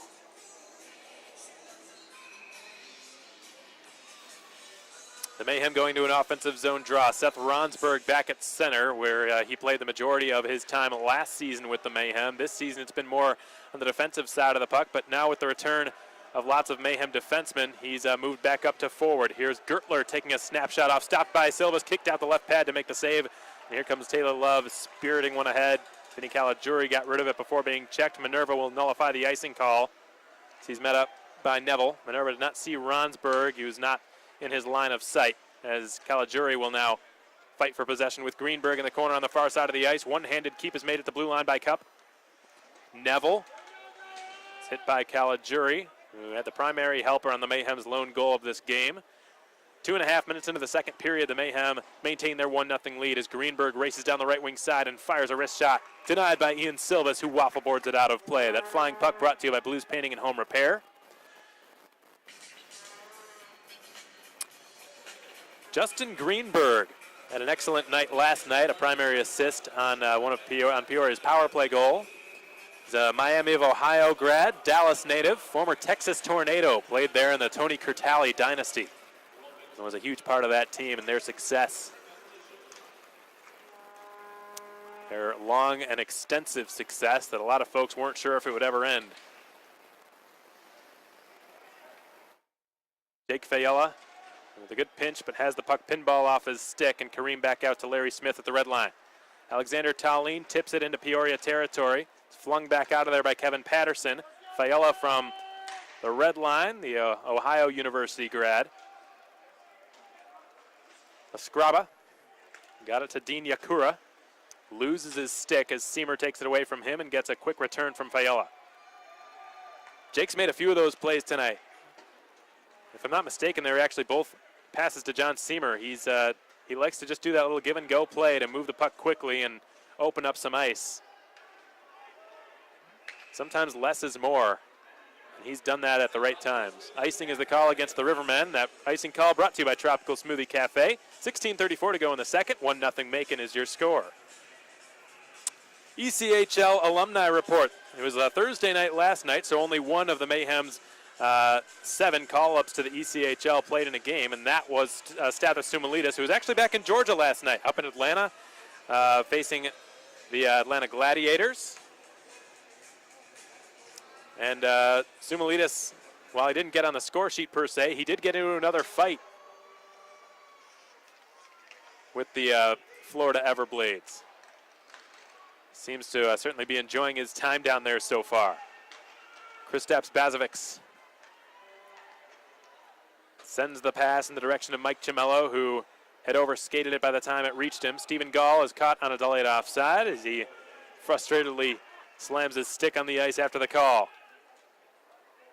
That yields some cackling from the Mayhem faithful. Stephen Gall having started the season with the Danville Dashers of the FHL, Justin Levesque's former squad. Levesque was sort of questionable for tonight, but I got the word pretty shortly before puck drop that he would not be playing. Questionable again for tomorrow night, the 29-year-old centerman. It's been cleared down to Caligiuri. It bounces, lands right on his stick, but he couldn't quite corral it in time to present any sort of threat for Stephen Klein. And now it's Seth Ronsberg, who's challenged by Justin Greenberg. Caligiuri will cycle it back to the line. Love taps it below the goal line, and now Minerva is pinned up to the boards. Minerva is able to kick one along for Ronsberg, who twists it up to the point. It's Jarrett Cupp spinning it over too far outside of the reach of Love. It's been cleared down. Great intercept by Jarrett Cupp, who just saved a breakaway that would have come from Alec Hageman had the pass gotten through. Hageman had a breakaway last night and scored on it. That goal he scored would go on to be the game winner. With it behind his own net now, you're looking at Nick Neville. It's fed up to Hageman, the Peoria captain, at the red line. He's stymied by Tallien. Cameron takes a few hacks and whacks at Hageman's stick. DDD pass in the Peoria zone now to Ralph Grinbergs. A Latvian defenseman will send it up. A delayed penalty upcoming against Macon as Hageman will just skate it back out to neutral territory and let the sixth attacker jump onto the ice. That sixth attacker is Mike Gertler. This will be the first trip to the box for the Mayhem all night. He's racing down the right wing side is defenseman Kevin Patterson, gaining the zone. It slides on net. Silvas will take a whistle as he covers it, but the Mayhem to the box for the first time tonight. If I'm not mistaken, it's going to be a slash called against the Mayhem. Peoria on the power play yesterday only scored once in 6 opportunities. And the Mayhem 0 for 1 tonight on their Wild Wing Cafe power play. This Mayhem penalty kill will be brought to you by J&J's Heating and Air Conditioning as Caleb Cameron will take a seat for the slashing infraction. Cameron third on the Mayhem in shots on goal this season with 96. He was the third star of the game last night due to not only his assist, but the multitude of big body checks he delivered on multiple Peoria defensemen. What's funny is that Jimmy Soper, who's normally the Mayhem's big hard-hitting player, hard-hitting guy in the middle, is also out. He's been placed on the 30-day IR, so Cameron's had to sort of step in Soper's stead and assume part of his responsibilities. And a big part of what Soper brings to the table is that grit and that physical play, and Cameron did that yesterday. He gracefully, he embraced his new role and was rewarded for it with a third star of the game. Nick Neville from the blue line. Able to keep the puck alive nicely. Blasco sends it horizontally over to him. Blasco, good to see him back out there after he went down earlier. We were a little bit concerned. Not sure if he was going to come back to this game at all. He did not look good limping back to the Peoria bench. Zach Urban is surrounded by Rivermen at all sides, and they dispossess him of it as Dean Yakura will angle it off the boards to the left point. Ben Blasco's got it there. Cross ice pass in the circle to circle for Greenberg. Silvas is knocked down in his crease, gets back up. Play continues. Blasco left circle, tees it up. Slap pass over to the blue line, and Neville's shot is stopped by Silvas. Neville's going to have to turn back and play it in front of the Macon bench. He feeds it up to Blasco. Last night, the Rivermen had a power play that lasted the entire 2 minutes, never had to leave the offensive zone once, and Neville quarterbacked things for the entirety of that 2-minute stanza. It's been whacked off the stick of Pius Rulavicius back out to Neville near the Mayhem logo at center ice. Neville's got to turn over and get it now on the near boards. From the red line, he will spear it one ahead, bounces over the stick of Gertler, blasted all the way down on net and stopped by Stephen Klein, who will take a whistle as Caligiuri was breaking in on goal. 13:35 to go in the first period. The Mayhem still leading 1-0 over the Peoria Rivermen. 50 seconds remain on the penalty called. The penalty called against Caleb Cameron for slashing. Only one trip to the penalty box for both teams so far. Quite the opposite of what we saw last night. Nolan Bloyer was pretty heavy on the whistles. Tonight, the referee, Eric Krasnichuk, has been far more lenient. The Mayhem going to an offensive zone draws. The puck drops, and Ronsberg is beaten by Alec Hagman. And now it's Kevin Patterson starting it out of his own zone. Slides it over to Hagman. Hagman up to Gertler. Gertler back to Grinbergs. Grinberg spinning it now to Patterson. Patterson over to Hagman. Outer hash marks of the far circle. He will reverse it to the blue line. Patterson fakes a slap shot, calls for it, takes the one-timer. Doesn't get all the way through. It was blocked by Caligiuri. Cleared up the boards by Smith, but not out. Calm, cool, and collected. Keep at the right point there by Hagman. Long shot by Grinbergs is redirected and stopped by the pads of Silvas, who's been remarkable tonight. Perfect so far through the first 27 minutes of this contest. The puck slides behind the net. Now it's Gertler. He will spin it up to Hagman at the right point. Sends it into the deep slot. The Mayhem return to full strength. Cameron's out of the box. The wrist shot comes from Hagman. Brilliant save by Silvas on the turnaround shot from point blank range by Kevin Patterson. Grinbergs with a long left point shot. Missed the left post. Hagman's got it. Outer hash marks of the right circle. The Mayhem dispossess him of the puck, and Ronsberg gets the outlet from Larry Smith. All the Mayhem are at the end of a shift. Ronsberg swivels into the offensive zone, feeds it over, and the shot from Reynolds is blocked by a stick from Kevin Patterson. Got it in the shooting lane just in time. Cameron shimmies it back to the line. Bazovic taps it back in behind the net. Rolls over to Cameron now. He's got Tallene creeping down the far side, feeds it over to him. Tallene with the shot that floats over the net into the corner on the near side. Cameron's got it again. Caleb Cameron up to the line. Good keep by Bazovic, who sends it just wide to the right post. Collected by Cameron again. Near circle. Cameron to Urban at the right point. Urban tries to slip it through a pair of Peoria sweaters. Couldn't get it down the boards. Now it's fed into the Mayhem bench inadvertently by Cameron, out of play. That flying puck brought to you by Blues Painting and Home Repair. We've got 11:47 to go in the second period. 1-0 is your score in favor of the Mayhem. Another diligent job done on that J&J's heating and air conditioning penalty kill. Got to credit the Mayhem PK last night for going 5 of 6. That's a tremendous accomplishment against this Peoria squad, especially given how shorthanded they were virtually at all positions. Last night was Tanner Creel's Mayhem debut, folks, in net. He made 26 of a possible 30 saves. Taylor Love is checked by Pius Rulavicius near the Coors Light dasherboard logo and behind Silvas' net. Fed through the slot out to the near side, whacked at by Chimello, kept in the zone by DeRosa, turned over now for Sutliff, whose 2-on-1 pass was broken up. It was intended for John Seamer. Now Love will leave it for Seamer, who will circle back behind his own net with it. Seamer fake to his left and starts it down the right wing side. John Seamer gains the blue line and does a few moves, but loses the puck. No penalty called. He tried to draw one there, didn't get the call. Some folks here not happy about that non-call, and the Rivermen have skated it out to neutral territory. Jarrett Cupp's got to turn back to defend the impending rush here. The one-timer from the slot goes wide of the right post, and Cupp fights for it with Hageman. Cupp's got good positioning on him, tries to spear it along, taken away. A penalty is going to be called against Peoria here. As Jarrett Cupp, for the second time tonight, has drawn a penalty, and the Mayhem will be going back to the power play. Alec Hageman will take a seat. The Rivermen have gone to the box twice tonight. Both times, Jarrett Cupp was responsible for it. Boy, has he been having an outstanding past few weeks, folks. Even if he's not scoring or getting on the score sheet, which he has not done yet this weekend, he's been doing those little intangible things. Yesterday, he created quite a few opportunities to score with his sheer speed. I have to think he's got to be the Mayhem's fastest defenseman in terms of acceleration and high-end speed, top-end speed, I should say. I can't imagine anyone, certainly not on their defense core, probably not even on their forward core, who's a faster skater than Jarrett Cupp. And he used that speed several times yesterday to cause a little bit of havoc and confusion for Storm Phaneuf, who was playing tremendously in goal for Jean-Guy Trudel and the Rivermen. He only allowed one goal, and it came when the game was all but over. But the Rivermen's in-zone coverage was just too good, so the Mayhem started to change up their tactics a little bit and try to just beat them on rushes and just raw speed. And Jarrett Cupp, a big part of that, has got it on his stick now. From the right point, we'll feed it down to Sutliff. It's taken away from Sutliff by Austin Veith, who blasts it around, and it goes down the ice. Austin Veith, the league leader in plus-minus this season with a plus 27 rating through 34 games played. University of Alaska Fairbanks grad.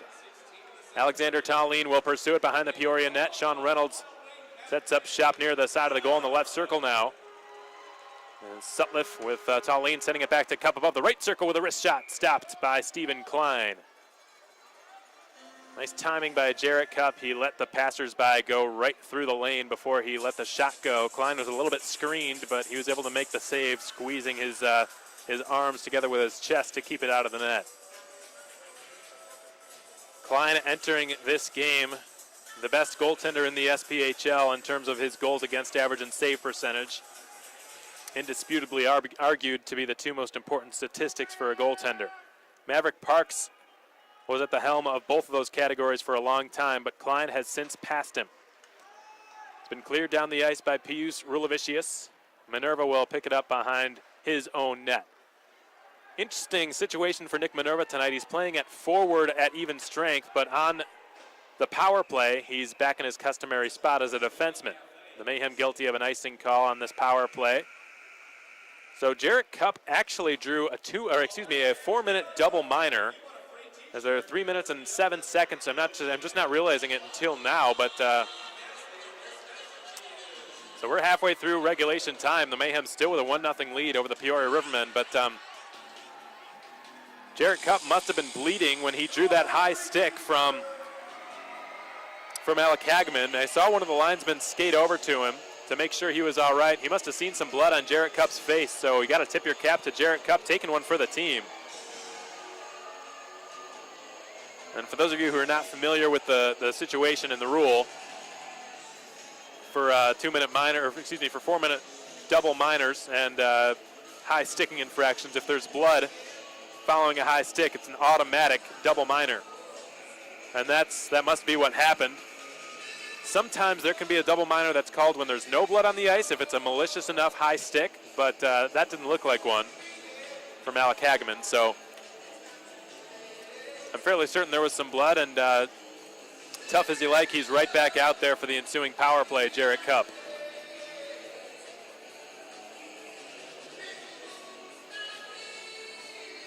So Dean Yakura is going to take an offensive zone draw shorthanded. He wins it, but Escraba's shot never got through all that traffic, and Jarrett Cupp will drop it now for Nick Minerva. Minerva up to Cupp, who races through center, sends it off a Peoria skate. It's flung off the glass. Karams off a stanchion. Slides down on net. Silvis will play it aside now for Sean Reynolds. The XL Myra enforcer, a former teammate of Michael Chamello's when he was up there in New York. He swivels past the blue line, sends it around the boards. It slides out to Chamello, who seals the wall, trying to move it down to Sutliff. Instead, it's taken and cleared all the way down by Mike Gertler. Well out of his net to play it now is Ian Silvis, the Buffalo State College grad. Leaves it for John Seamer, who begins racing down the right wing side.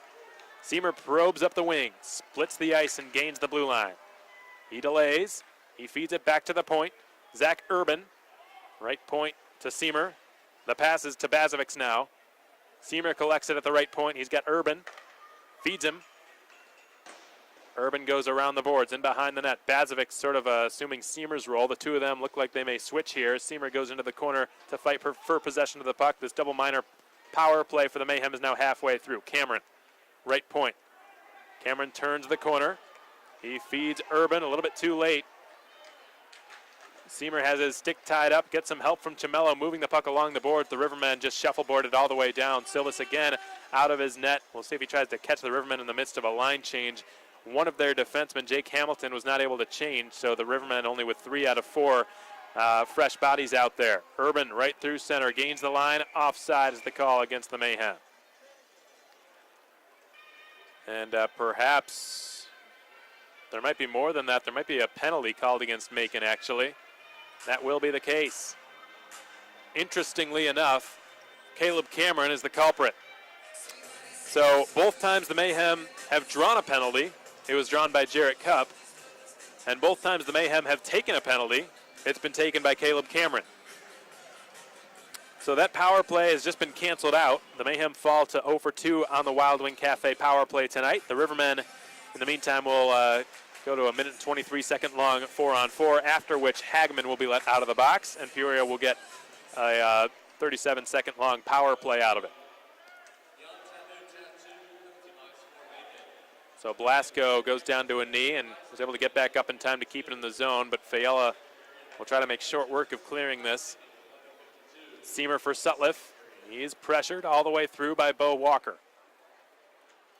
Sutliff turns out in front of his own net and begins to rush up to neutral territory. Seamer on the return and the give and go to Sutliff, who was checked off the puck and been sent rink wide on the diagonal pass out to Bo Walker, who steps into the high slot and pulls the trigger. Waffle boarded away by Silvis.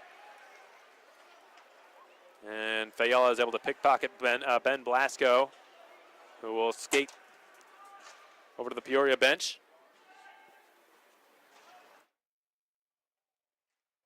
Kevin Patterson rims it in behind his own net. Larry Smith forechecking, trying to create some confusion behind the Peoria goal, but they're able to take care of that in relatively short order. Now here comes Gall. Stephen Gall in across the blue line. Gall delays. He goes wide on Larry Smith. He spins it down below the goal line again. Coming off the boards with it and centering there was Austin Veith. It hopped off the stick of Ben Blasco, who's knocked off the puck. Now here comes Zach Urban. Urban down the right wing side. Hagman's let out of the penalty box, and the Rivermen go to a brief power play here as Urban steps in, backhands a shot fought off by the shoulder of Stephen Klein. And the Mayhem now on the J&J's heating and air conditioning penalty kill for the second time tonight. As long as they can fight off the next 20 seconds, they'll go to 2 for 2. It's been cleared all the way down. Silvis makes a play on it, lofts it all the way down. No icing as a dozen seconds remain on the PK. Greenberg starts to accelerate. Ronsberg knocked it off his stick. The two of them have gone head-to-head all night, the two Bergs.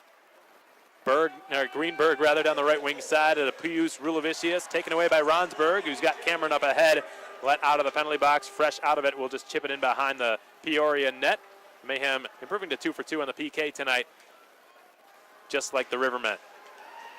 Clearing attempt is blocked by Cupp, who starts it down the left boards.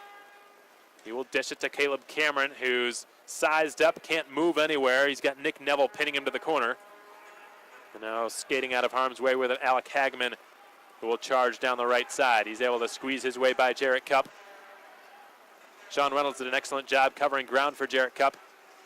Cupp off the stick of Tallene, redirecting it into the Peoria zone with 5.5 to play in period 2. The Mayhem still up 1-0, courtesy of a Taylor Love goal early in the first period on a 3-on-1 rush. set up by Ronsberg with the secondary helper, Caligiuri with the primary. Puck wobbles out to the red line, whacked back into the Peoria zone by Fiala. Jake Hamilton, University of Wisconsin Superior product. Sutliff now. Can't clear it past Hamilton from the left point. He lets a drive go. It missed the left post. Now it's at the right point. Gall will twist it back behind the net. Jake Fiala is pursued and flushed out of there by Bo Walker, but he was still able to clear it. Fiala's really just done exactly what he said he would do tonight. If you heard in the first intermission, he just said he wanted to play his game and not try to do too much in his first game back with Macon. And he's done exactly that. Lots of smart, simple, safe plays that Fiala's made all night long that have really helped to keep Peoria off the score sheet. Sutliff cutting in through center. He motors down the slot, finally has his stick checked, and the puck is swatted harmlessly into the near corner of the ice. Mike Chimello digging away with help from Sutliff, trying to move this puck in an effective manner here and set something up offensively for the Mayhem. Seamer is pinned to the boards. He's trying to work it to Chimello.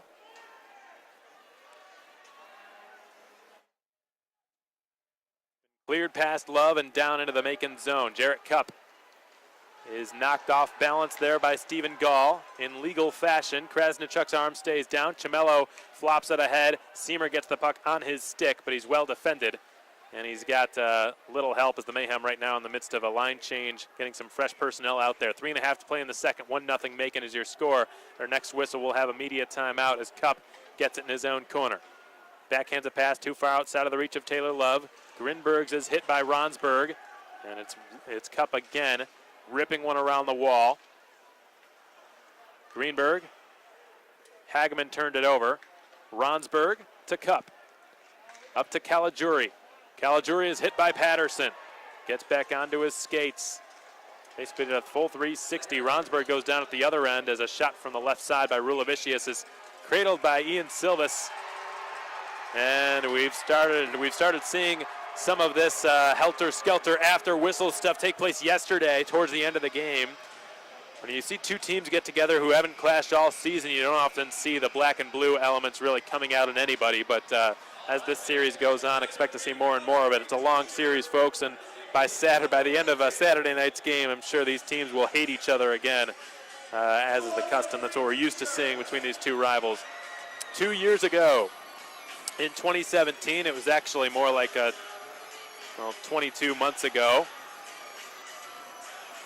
The Peoria Rivermen were in this building to play Game 3, a decisive Game 3 in the 2017 President's Cup Championship Final Series. It was a 1-1 stalemate in the series up till that point, and Game 3 was played in Macon as the Mayhem had home ice advantage. Kevin Kerr was the bench boss for the Mayhem.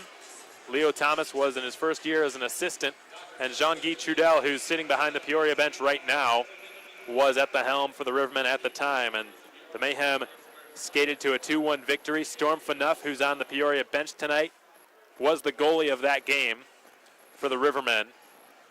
And yes, he's had some rough memories in this building, but that did not stop him from having a spectacular night yesterday, stopping 22 of a possible 23 shots.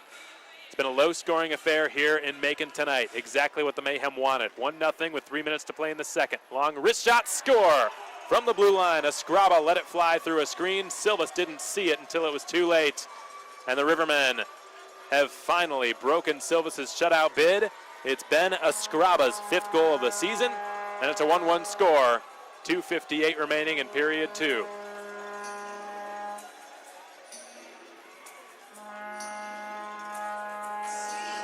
Right after an offensive zone face-off, Escriba sort of caught the Mayhem napping a little bit, which is sort of inexcusable. They just had a talk with their head coach, Leo Thomas, on the Macon bench. And they had a plan and everything laid out for that face-off, and something was not executed right for that shot to get through. But you got to tip your cap to Escriba for finding the seam. Silvas fights off a long point shot taken by Hunter with a stick.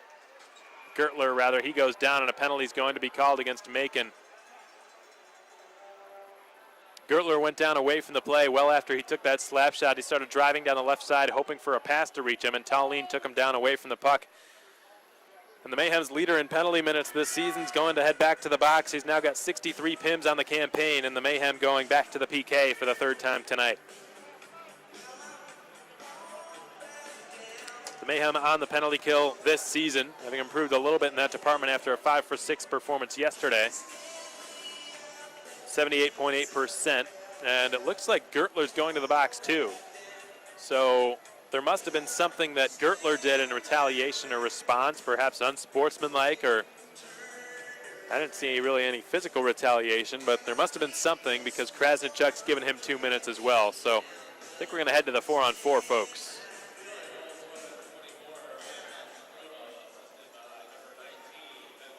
So Charles Olson, our PA announcer, just now announcing the goal, so we probably won't hear about the penalty for a little bit here.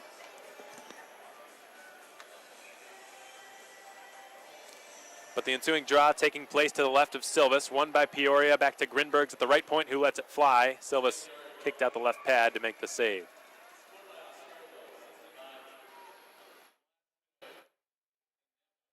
So Neville and Blasco on the assists for Ben Escroba's goal. In the meantime, this penalty called against Tallene and Gertler, offsetting Miners for roughing. The Rivermen do an offensive zone draw in the right circle in the Macon zone. They win the draw. Hageman will send it down the right boards, and Kristaps Bazovic is taken off the puck. Greenberg sends it around, out to the right point, long shot from there is redirected and stopped by Silvis, who reflexively kicked out the right leg to stop it. Urban up the head too far for Sutliff. Greenberg storming down the right side, coasts into the zone, puts it onto his backhand and looks. We'll spin it in behind the net. Bazovic gets it. Oh my, so embellishment is actually called against Gertler. That's a call you don't see made very often. So that's something like that is exactly what I expected the penalty to be on against Gertler, because Tallene roughed him and interfered with him, and Gertler did a little bit too much to sell the call. So embellishment. It sure takes a lot for a referee to call embellishment, so he must have really felt as though Gertler was laying it on thick. Seamer dropping it to the trailer. It's Jarrett Cup to the backhand. Fires a shot that was blocked by Fayella standing in front of the net. Cup skates over to win possession back. Boys, he had a hard-working night. He's drawn a couple of penalties. He's taken a high stick that drew some blood. He's getting right into the mix of things, forechecking, generating turnovers. Jarrett Cup, though he's not gotten onto the score sheet tonight, has been just been a force to be reckoned with all over the ice. Been a thorn in Peoria's side all night.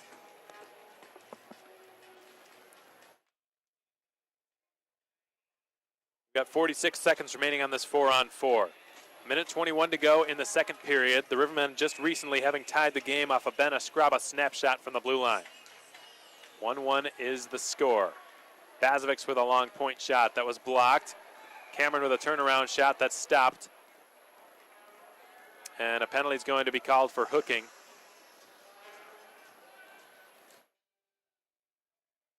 And is it going to be Cameron again?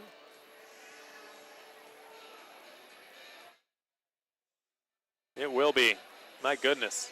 This is his third trip to the box tonight, folks.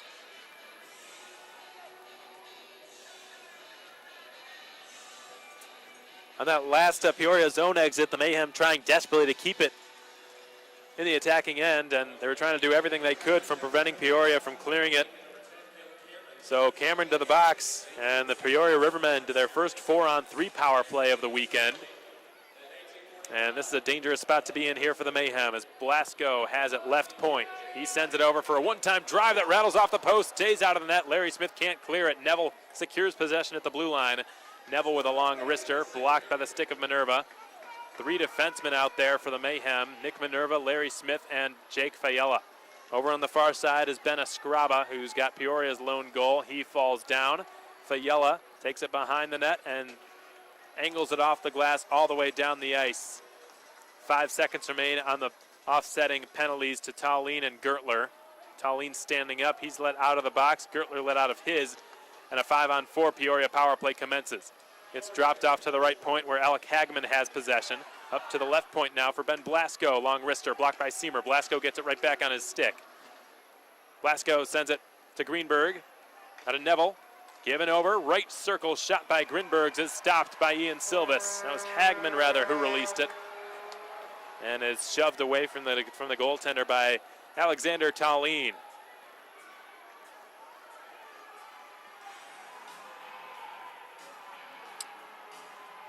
Tallien had a 4-game goal-scoring streak snapped last night, but is still on a 5-game point streak. Late in the first period, he fired a one-timer off the right elbow of the net on this left side of the ice. John Seamer set him up with a brilliant takeaway from behind the Peoria goal.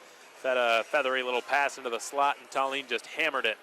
And that would have brought the Mayhem within a goal. Unfortunately, the iron came to the rescue for Storm Phaneuf and the Rivermen. Ribs win the offensive zone draw. It's Patterson at the right point. He will swing it over to Blasco. Blasco with a long wrister, blocked by Seamer. Stays in the zone, another shot. And Caligiuri scoops it up from all that mass confusion in the slot. And Silvis doesn't have to make a save. The period's come to an end. Urban given a late check by Alec Hagman, who's really been stirring the pot the last couple of shifts. He got the attention of Tallien, and now he's got the attention of several others. The Peoria captain sending a message. 1-1 is your score. Wasn't a bad period by any means played by the Mayhem, but Peoria did tie things up with a long wrist shot coming from Ben Escraba at the blue line. Keeping the score low was key tonight for the Mayhem. They knew that if they could do that, they had a much better chance in this game, as they, with all the injuries and call-ups right now to their forwards, the Mayhem have just been dissipated and do not possess the same depth that the Rivermen do at that position. So they knew they had to keep the score tight, and if they did that, they would have a much better chance at beating the first-place Rivermen tonight. They have done that. It's a 1-1 score through the first 40 minutes of play. That's what we expected, and that's what we wanted here at the Macon Centreplex. 21-18, it looks like your shots on goal. Perhaps that's a 3. 21-13, your shots on goal, favoring the Rivermen. So in our second intermission, we'll have an interview with Mayhem goaltender Tanner Creel, the newest addition to the Macon Mayhem. He was brought in via trade a couple of weeks ago, and as a result, Henry Dill was placed on waivers. So Creel made his Mayhem debut last night, made 26 of a possible 30 saves. Tough draw, getting his first game as a Mayhem under his belt, playing against a team like Peoria, who has just made waves throughout the SPHL this season. And Creel had his struggles early on in the first period, but after those first 2 goals Peoria scored, Creel was outstanding. He kept the Mayhem in the game, gave them a chance to come back. Unfortunately, Storm Phaneuf was even better. He was able to win his 9th game of the season, making 22 of a possible 23 saves. So we'll hear from Tanner Creel in just a moment, folks. Keep it right here. You're listening to Macon Mayhem Hockey on the Mayhem Broadcast Network. Okay, welcome back, everyone, and thanks so much for joining us tonight. You're listening to Macon Mayhem Hockey on the Mayhem Broadcast Network on SPHL Live, powered by New Line, and on YouTube. We're glad you decided to join us for some Friday night hockey, and I had the chance to catch up with one of the newest additions to the Macon Mayhem, goaltender Tanner Creel, who made his Mayhem debut last night. Tanner, appreciate your time here, and thanks for joining me. Yeah, thanks for having me. I appreciate it. So, Tanner, we didn't get the result we wanted yesterday, but still, how did it feel getting that first game under your belt and sort of getting a monkey off your back, if you will? I mean, the first one's always important, right? You want to get a feel for the team and feel for the ice and feel for the atmosphere. And like you said, it wasn't the result that we wanted, but there was definitely some learning points that the team and I for sure are going to take from it. How well did you know some of these players on the Mayhem? I mean, I know that you played against them a lot when you were with Roanoke, and Taylor Love, who's a former teammate of yours with the Rail Yard Dogs. He was really excited when he heard you'd be coming down. Yeah, I knew Taylor before, and I'd played against this team 4 times already this season, so I was pretty familiar with the players, and I knew they had a skilled team, a really fast, just overall strong team. So I was excited when I learned I was coming down here. Yeah, absolutely. And how did that conversation sort of take place? Did you just get a phone call from Leo or from Dan up there in Roanoke? Yeah, Dan and I have got a great relationship, and I was talking to Dan, and we just had a situation out there in Roanoke where we had three really good goalies, and we all felt like it was the right decision for me to come here and contribute to this team. Well, we're certainly really glad to have you, and I need to ask because he's a pretty good buddy of mine, but how'd you like Brian Gardner and working with him up in Roanoke? Yeah, Brian's a great guy. He's always been there to help me when I was up there. There was a situation with the off-ice officials and shot keeping and whatnot, and so he's always there to help out, and he was taking up for the goalies for sure. Yeah, that definitely sounds like Brian Gardner, all right. Tanner, compare what it was like sort of playing behind Macon's defenseman last night as opposed to playing in the 16 games you played in Roanoke this season. So compare what it was like playing behind some of Macon's defenders and their forwards as well versus playing behind Roanoke's squad. Yeah, like I said, we've got a lot of skilled forwards here, and we're playing a little bit short right now, so it doesn't help. Kind of giving a summary based off a small sample size or an example of last night, but we have big defensemen back there, strong defensemen that can definitely keep guys away from the front of the net. And like I said, I don't think last night was the prime example of what we have to offer, but the guys here they're good players.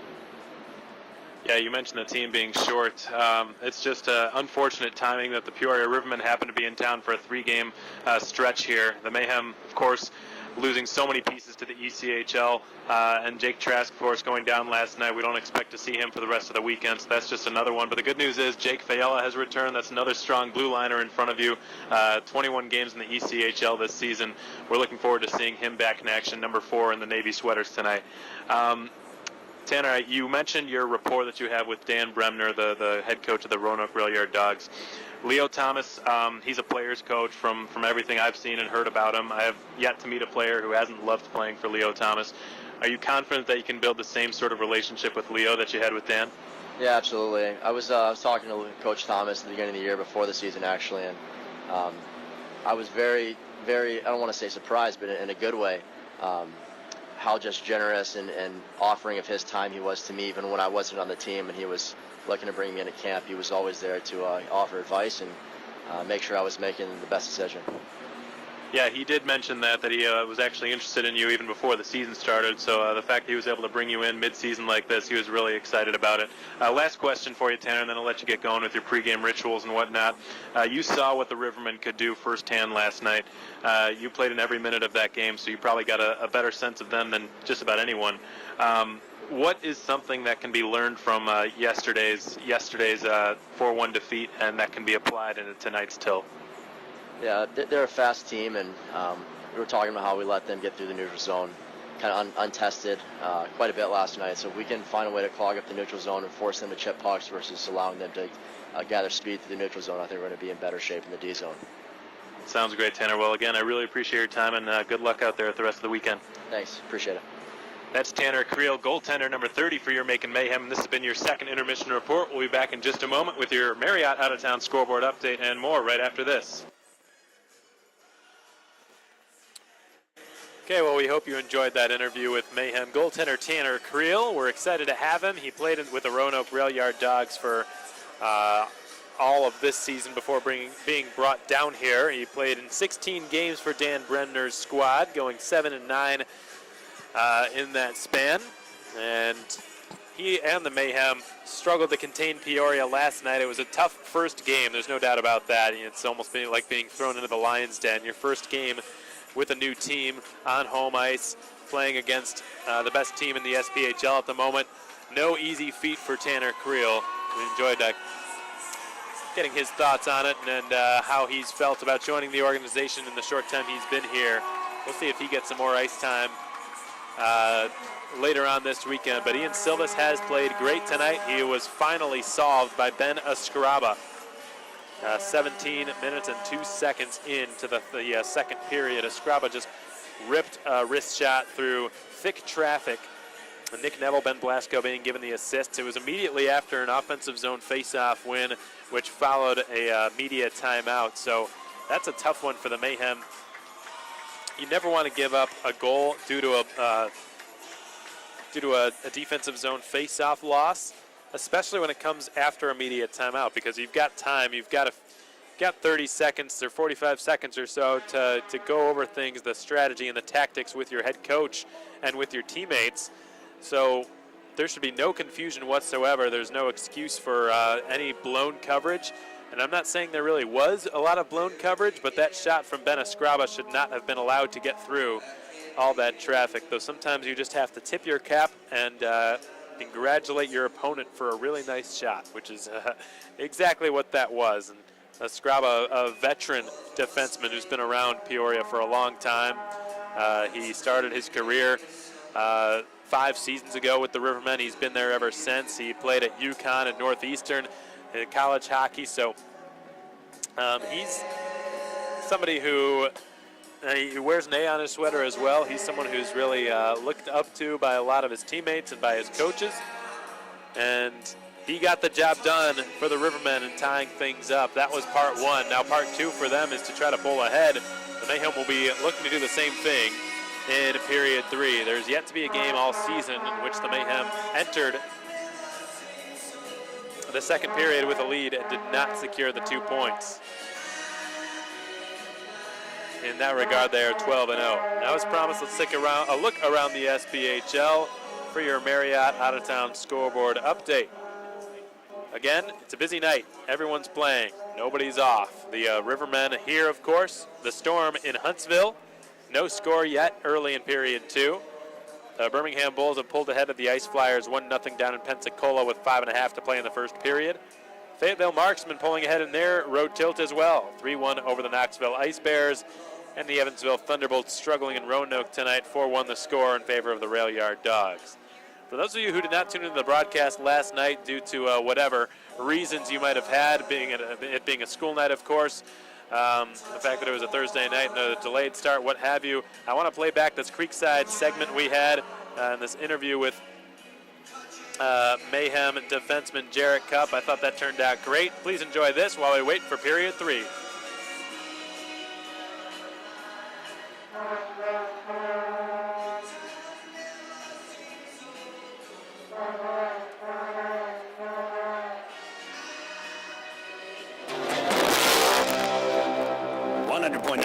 Music Row Radio, the Cactus Blossoms. That is brand new music. Please don't call me crazy. Creekside Mornings, Tony, Charles, David. Yes, I am recording Alex Van Coydel. Telling me how to do my gig all morning, man. How are you? Pretty good. I'm a little bit better that you're recording this time. I'm recording. I'm not going to email the file to you, though. Oh. You're not going to get it, but I am recording it for posterity. Mail it to you. Macon Mayhem, a big week this week, man. 3 home games. Yeah. Thursday, Friday, and Saturday night. Yes, sir. Thursday night is college night. Friday night, superhero night. And one of the big ones, Saturday night, is camo night. You guys are doing the special Mossy Oak jerseys. Mm-hmm. You're going to have a jersey auction. Now, being camouflage jerseys, does it make the players harder to see on the ice? Because they're camouflaged. That's a good question. I don't know if we're getting like Arctic camo. That would be good. That would be really cool. Yeah. That would make a lot of sense. So I don't know if it's too late to put in that request. It probably is. I would say, yeah. Considering it's Saturday, probably. But you guys are doing the jersey auction after the game on Saturday night, which is always huge. People love collecting those one-off jerseys for the Macon Mayhem. Yeah. Well, you were there this past weekend. You saw how many Simpsons or 90s themed jerseys there were in the audience. They're definitely walking through the crowd. People wear them. Yeah. David, those look really good. David was the in-game host Friday night. We won 4-1. 4-1. On Friday night against Huntsville. It was a home weekend. You guys played a home game on Friday, went to Huntsville on Saturday. That was a shootout. That was a high-scoring game, 5-4. It was, yeah. Macon split the home with Huntsville, but you brought in one of the Mayhem players, Jarrett Cupp. Good morning, Jarrett. How are you, sir? Good morning. Thank you for having me. I'm doing well. So tell us a little bit about you. Where are you from, Jarrett? So I grew up 2 hours north of Toronto, back up north in Canada. This is my first year with the Mayhem. I'm excited to be here this morning. I'm just looking forward to what's in the future. When did you start playing hockey? So I think I started when I was about 3 or 4.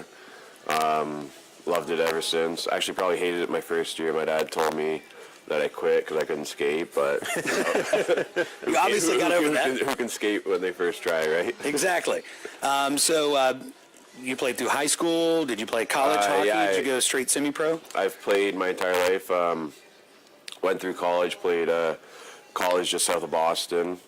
So I went there for 4 years, and then last year, Caleb Cameron, number 10 on Macon with us, he got me out here for a couple of weeks, and then this year, since I was done college and I was looking for a place to play, and now I'm here. Very nice. You enjoying Macon so far? Yeah, love it. It's a lot of fun. It's a good community, and the fans are great. Yeah, the fans are great. I was talking to Alex off air. Friday night, we were sitting in front of a family. They drive 80 miles from Pitts, Georgia, to come up and check out the Mayhem home games. And they have a little girl, and she was so sweet. She's cute as a button. Looked like she was maybe 7 years old. She was insane. She was a crazy hockey fan. Knew all you guys, was screaming out names. She was having a blast. Yeah. And that's the point that I want to stress is that these Mayhem games, if you've not been to one, they are great family entertainment. You can really have a great time at these Mayhem games. Good for kids, and the players really get into the support from the kids too. That's got to be a great part of it. Yeah, it's always nice to get the kids out, especially down here where hockey's not as big as the other sports. It's always good to grow the sport, and the more fans that we can have, the better. Absolutely, and you don't have to understand the nuances of the rules of hockey to enjoy a hockey game. And I was talking about that because you're a defenseman. Yet over the course of the last few games, you've been on a scoring tear. So how does that happen as a defenseman that you're scoring so many goals on offense? It's a little bit of puck luck and a little bit of just being in the right place at the right time. And I'm gonna ding the bell for puck luck. I'm gonna steal that from you. I like that. But as a hockey player, you have to be able to do dual duty. Even if you're a defenseman, you have to be able to play offense too because those situations arise. Yeah, definitely. No matter what position you play, it's huge to be able to play both ends of the rink, and I've just been fortunate enough to contribute offensively lately, and we need scoring and defensive from everybody. All right, well, Jared, thank you for coming on the show this morning. Great to meet you. It's always good to put a face with a name on the back of the jersey And I gotta from say, the team. I think his first goal with the Mayhem was a few weeks ago. It was at home against Birmingham, I want to say, and it was one of the best goals we've scored all season. It was just a rocket from the blue line, probably a 55-footer. It was Wow. bar down. I appreciate it. Nice job. Alex, let's talk about playoffs, because even though the end of the season is not until the end of March, got to start thinking about that at this point in the season. Where do the Mayhem stand right now? Well, right now we're a point ahead of Birmingham, so it's a tight race. We've been kind of neck and neck with them all season. We got the split with Huntsville, so that was pretty good for us. They were on a 5-game winning streak when they came into our building for the home and home series. So you shut that down real quick Friday night. yeah, and then we were able to compete with them really close on their home turf on Saturday, which was important. It was a 5-4 decision, so that was close. Who's leading the league right now? Right now, Peoria, who's coming to our building next weekend. For 3 games. So this is going to be a big weekend. Yeah.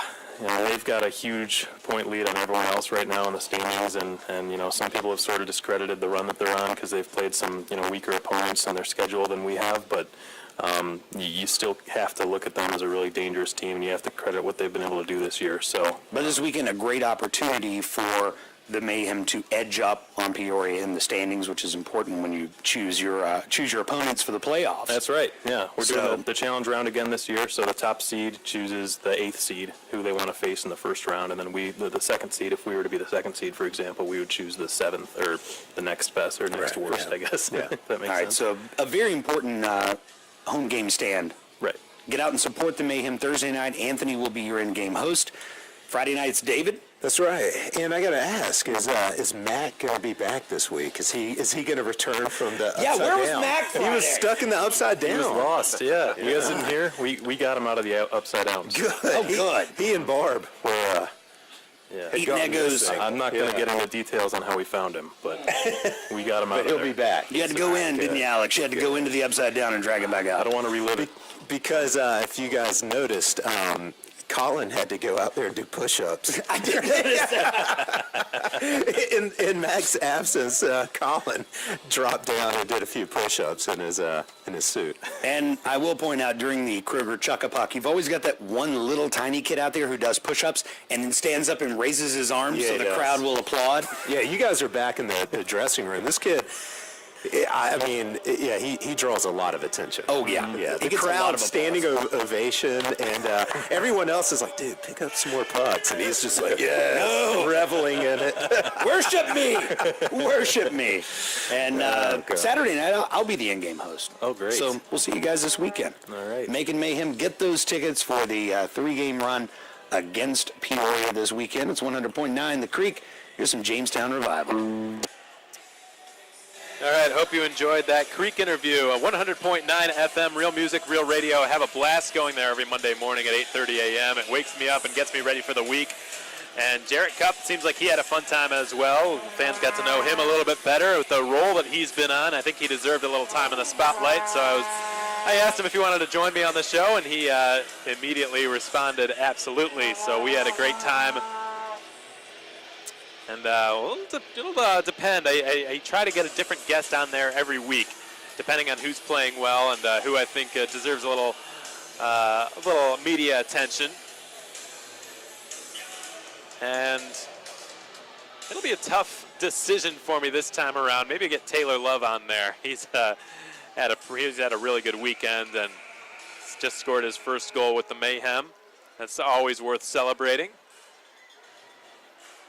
He's also a pretty well-spoken guy. I think he'd do well on it. One period of hockey remains here on Friday night, the middle tilt of a 3-game home series between the Mayhem and the first-place Peoria Rivermen. The Mayhem hoping to make a dent and Peoria's 12-game point lead in the SPHL standings. With a win tonight and a Birmingham loss, the Mayhem can still secure second place in the SPHL. 1-1 is your score with 2/3 of this game now in the books. The Rivermen with 37 seconds remaining on their power play to start period 3. It's brought down the left wing side by Stephen Gall and flung back to the left point where it's angled off the backboards, and Jake Fayella goes in scrapping for it. He's pinned to the wall by Gall. Loose puck collected and turned on net by Greenberg, stopped by Silvis. Up to the point it's sent. Now to the blue line it goes Nick Neville. Back to a Scrabble with a howitzer of a slap shot that misfires. That nearly clipped the left elbow of the net. Neville with a long wrister, tipped on net, stopped by Silvis's pad. Whacked at by Minerva, but to no avail. Kept in the Macon zone. Fayella rolls it up the wall. It's speared further by Minerva, but not out. Fayella is dispossessed of it. Here's a shot by Greenberg, stopped by Silvis. Loose at the side of the net, whacked around the boards, and Cameron back to full strength with the Mayhem at 5-on-5. The Mayhem improving to 3-for-3 on the PK tonight. Swung back up to the line again. Ben Escriba, who's got Peoria's lone goal, dribbles it into the slot, and it's whacked up the boards out into the past the blue line, out to neutral territory, and Escriba's got it on his stick now. Nick Neville gets the D-to-D pass from his defensive partner. It's redirected on goal from center ice by Bo Walker and halted by Silvis for a stoppage in play.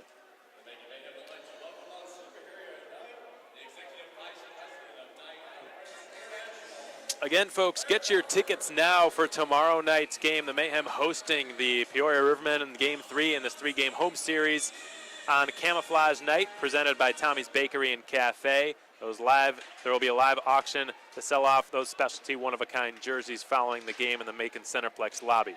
Zach Urban is checked from behind by Blasco into the end boards a second time. It's moved up to the far half wall now and cycled by Veith to Blasco, puts it on his backhand and will leave it off now for Jake Hamilton.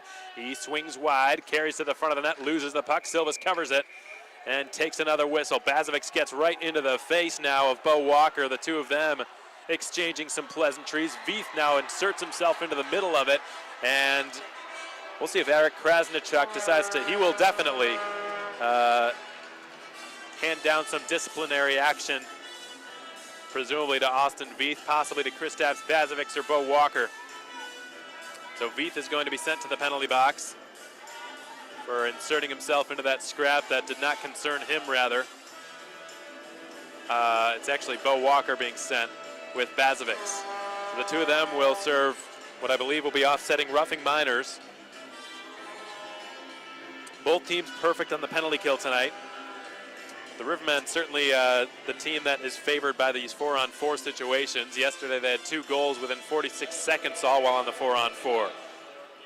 Mayhem not exactly thrilled to be in a scenario like this right now with all of Peoria's speed that they've got up and down their lineup, though the Mayhem are not a team to be taken lightly in the 4-on-4 scenarios either.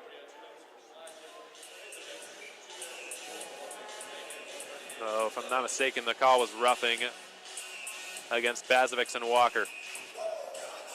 The 2 of them will take a seat. Cameron to take a neutral zone draw. He's able to win this one. Jarrett Cupp steps up to collect it and will now backpedal behind his own net. Cupp's got numbers on his left and his right. He decides to just throw it up the middle for Reynolds, who redirects it deep into Peoria territory, who will then spin it behind the net. Caleb Cameron trying to settle that bouncing puck. He's checked by Nick Neville. Cameron will roll it up to the blue line. D-to-D pass from Urban to Cupp. Cupp has his head up. He feeds it back to Urban now. Zach Urban is pressured by Austin Veith. He has to just put it behind the net. Reynolds puts it in front. Cameron never really got a shot off there as puck was sort of bouncing on him, and now it's settled behind his own goal by Nick Neville. The high-scoring defenseman for Peoria will take his time getting this puck out. Neville throws it up the middle. The second pass finds Dean Yakura on the right wing side as he spins with it. Gertler heads to the front of the net. Yakura gains some separation on Sutliff. Gertler cycling it up to Kevin Patterson at the line. Patterson with a long wrist shot saved by Silvas, who's got the rebound with his glove. And we'll take another defensive zone draw.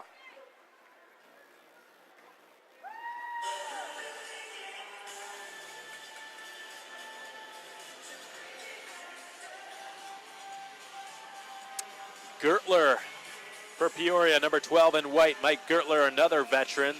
This roster's chock full of them. Played his college hockey at Mercyhurst 10 years ago when he became the 7th player in NCAA history to score a shorthanded hat trick in his sophomore year. John Seamer shovels the puck up to Derek Sutliff. Now it's Fayella. He has to spin away from the pressure coming from Hageman. Seamer kicks it up to his stick. He's got it on his forehand. Will twist it back to Fayella. Sent over to Larry Smith. Miscommunication on the pass. Smith flattens Greenberg, but it's taken away. Greenberg, rather, who spins with it. Feeds it back up to the blue line. Hageman into the slot. Slap shot, score. Kevin Patterson on the one-timer just let it fly from 50 feet or so from dead straightaway center. Blasted it over Silvas' blocker into the back of the net. The Rivermen have their first lead of the night. It's 2-1 Peoria on Kevin Patterson's 4th goal of the season. It's another 4-on-4 goal for Peoria, and that has not been the Mayhem's bread and butter against them this weekend. That's 3 4-on-4 goals for the Rivermen in the last 2 games.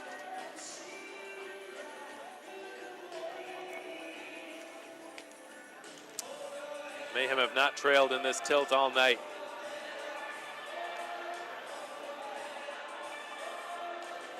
Nick Minerva getting into it a bit with Ralph Grinbergs at the outside of this neutral zone draw. Ronsberg rolls it back to Ian Silvas. He will dish it off to Zach Urban. Both of Peoria's goals tonight have come from their defensemen. Ben Escraba with the first one, Kevin Patterson with the second. Zach Urban powers his way through, offside. It's the second time Nick Minerva's been caught on a delayed or on an offside on the offensive zone entries, and can't really fault him. He's not really trained much in these zone entries as much as forwards are. All 4 skaters the Mayhem have out there right now have single-digit numbers, which means that they've all played defense for a majority of the season. Seth Ronsberg, Nick Minerva, Zach Urban, and Jarrett Cupp. Now there are 5 defensemen out there for Macon as Bazovics rejoins his team. And finally, things start going back to normal. Caligiuri's out there and will chip it into the Peoria zone. It's intercepted and flung up to Bo Walker, who will chase it down. He's checked off balance from the right corner. Fayella scoops it up and will feed it up to Vinny Caligiuri. Caligiuri swats it over to Larry Smith. Smith outlets it ahead. A big body check delivered by Kevin Patterson on Sean Reynolds, who did not have the puck, but the pass was in the area, so no penalties called. And it's sent into the zone now by Jake Hamilton and halted by Ian Silvis. Silvis will reverse it back up the wall on the far side. Caligiuri just clears it. Whacked back in from center ice by Jake Hamilton. Silvis will let Jake Fayella take over now behind his own net. Fayella allows Cameron to pass through and then sends it right up the middle. It's redirected. A speedy Caleb Cameron picks up the puck but has it knocked off his blade by Alec Hagman. Spun around to the far wall. Stephen Gall begins the race out of his own zone. A rink-wide pass lands flat on the tape of Hagman, who sends one up to Greenberg, goes through his stick on net, stopped by Silvis, and the whistle blows. Don't forget, folks, tomorrow night is a family 4-pack night presented by Amici. That family 4-pack includes 4 tickets, 4 hot dogs, 4 sodas, and 4 bags of chips, all for just $54. It also includes a free large pizza at Amici. There are 2 Amici locations. There's one here in Macon, and there's one in Milledgeville. And the large pizza can be purchased at any time from now all the way until May, so there's no rush on it to use your voucher for the pizza. For more details on the Mayhem's Family 4-pack night, call our office at 478-803-1592. Good dive there by John Seamer to break up the centering pass following a Peoria offensive zone face-off win, and now it's dumped into the left corner, corralled by Chimello and sent to Sutliff, who fired it off the outside of the net. Whacked up to Gertler, who sends it out of his own zone, and skating through center and over the blue line is Pius Rulavicius, whose shot is blocked by Taylor Love. Even still, Taylor Love is the only Mayhem player to have scored a goal tonight. Coming way back in the 5th minute of play. Love's goal, his first with the Macon Mayhem, came on a 3-on-1 rush in which he was fed a nice pass by Vinny Caligiuri at 4:47 into the contest.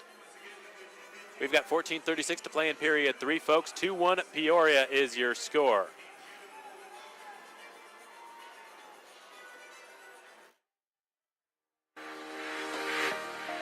Need to raise some money for your organization? Contact the Mayhem front office and we'll be happy to partner up with your group to help you fundraise for a cause. You buy tickets from us at $10, you sell them for $15, and then you keep the remaining $5 per ticket sold for whatever cause you like.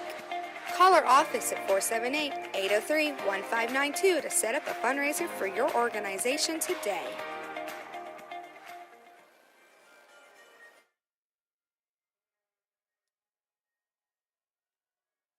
Peoria is going to another offensive zone face-off. They've had so many of those here this weekend. They're going to get another chance, and already they've converted on one of them and directly turned it into a goal already tonight. It's been a Scraba's equalizer. 17:02 into period 2. Puck drops, left point, fed over to the left half wall. Blasco fired a shot that goes off the side of the net. It's whacked out of there by Silvis and fed into the slot for Bo Walker, who put it down to Blasco. Walker takes the shot, fought off by Silvis. Centering pass, hacked wide of the goal by Veith, who fights for it now against John Seamer. Veith putting the body on Seamer now. Worked around the wall. Jake Hamilton keeps it in the zone, goes past Chimello. Bazovic keeping a watchful eye now on the SPHL's leading scorer, Ben Blasco, who gets rid of it, goes to the front of the net. The slap shot is on from Hamilton, denied by Silvis. Worked back behind the goal again. Bo Walker's got it on his backhand. He is chased by Urban, centers it in tight. The shot never quite came to fruition as Chimello takes a spill, loses an edge, and Sutliff will take over now at his own blue line. He will gain the red and blast it in from center. Easily stopped by Stephen Klein. And now Derek Sutliff scraps for it. Mayhem outnumbered in that battle 1 versus 4. Seamer lost his stick and will skate back to the Macon bench. In the meantime, it's Alec Hagman at center, marching in across the blue line. Greenberg gets the pass, couldn't filter it through for Gall as Silvis hangs on to a weak angle shot from Hagman, taking a whistle and a stoppage. With 13:27 to play in the 3rd period, the Mayhem up 2-1 over the Peoria Rivermen. The Mayhem trailing 2-1 to the Peoria Rivermen. Peoria with 2 unanswered goals, both scored by defensemen. All 3 of the goals, as a matter of fact, tonight, folks, have been scored by defensemen. Taylor Love of Macon, and then Ben Escriba and Kevin Patterson of Peoria. Neville's got it now, who sends it around the boards. Greenberg is checked, but he got rid of it and sent it back the opposite direction. Nick Minerva now down the left wing side. A defenseman turned forward for tonight's game due to the Mayhem's surplus of players at the position. Minerva, nice keep at the zone. He will shoot a wrist shot save. Rebound coming out towards Minerva, but he couldn't get a clean second shot off. Stephen Klein had no clue where that loose puck was. Unfortunately for the Rivermen, crisis was averted. It's a good stick check made by Nick Neville to prevent Nick Minerva from scoring his first goal with the Mayhem. Flung in from center ice, and it's stopped by Stephen Klein. Now it's a Scraba with a long slap pass that's redirected by Gertler. In the right corner in the Mayhem zone, 4 players go fighting for it, 2 aside. Pius Rulavicius has it slide off his stick. Ian Silvis will just safely cover it in his crease with 12 minutes and 25 seconds remaining in the third period. Peoria heftily outshooting the Mayhem at the moment, 30-18 in that category. The Mayhem have now been outshot in 3 consecutive games, 4 if you include this one. Cameron wins a defensive zone face-off.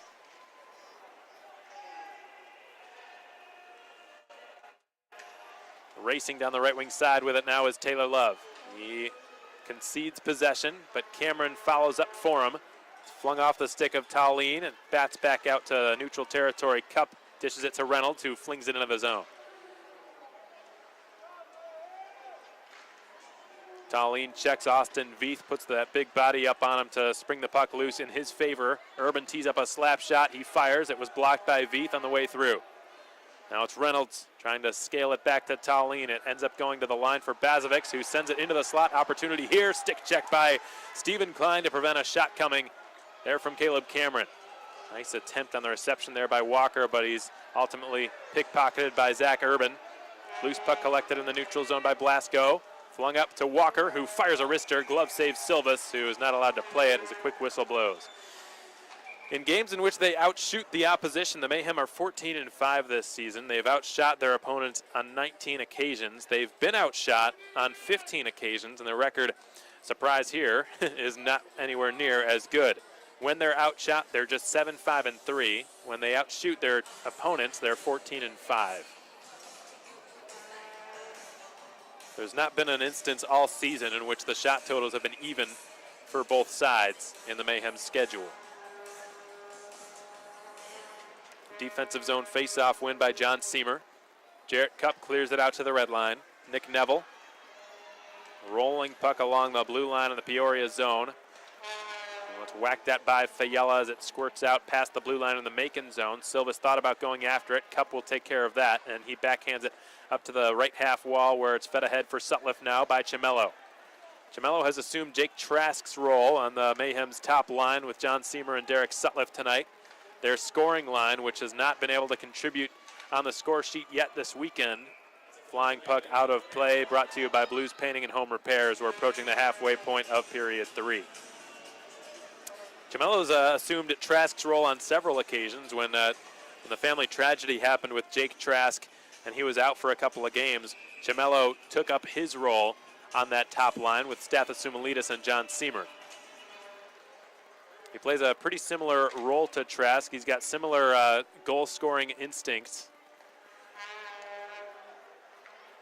and is the same handedness, and hence is a pretty good replacement when Trask's not available.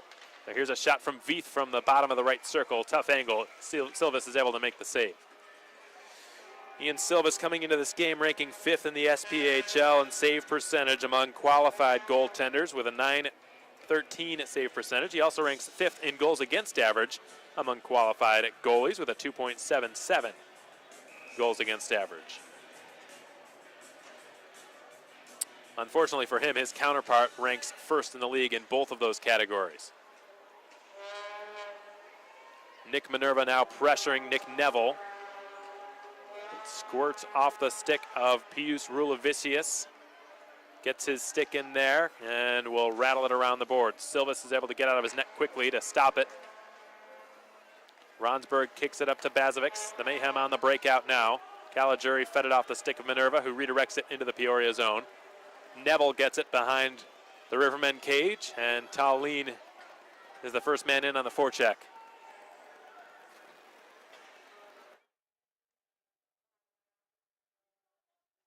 Neville outlets it onto his right side. Alec Hageman able to swivel by a few Navy sweaters. Taylor Love scurrying over there. It's whacked into the zone behind the Macon net. Ian Silvis plays it to Jarrett Cup. Cup can't quite get it up to Reynolds. Hageman intercepted it and twisted it down to Greenberg. Greenberg is pressured by Cameron. Down he goes. Turned over to Gall, who twisted in front of the net. Nearly an opportunity there. But just fanning on that shot was Mike Gertler. And now Jarrett Cup will skate it the other way. Cup dumps it past Patterson and swivels away from him to regain possession. Sean Reynolds trying desperately to get it down to Tallene. Stepping in is Fayella, who hammers a slap shot, stopped by Klein. Puck is skittering around the slot, blasted around the boards by Patterson.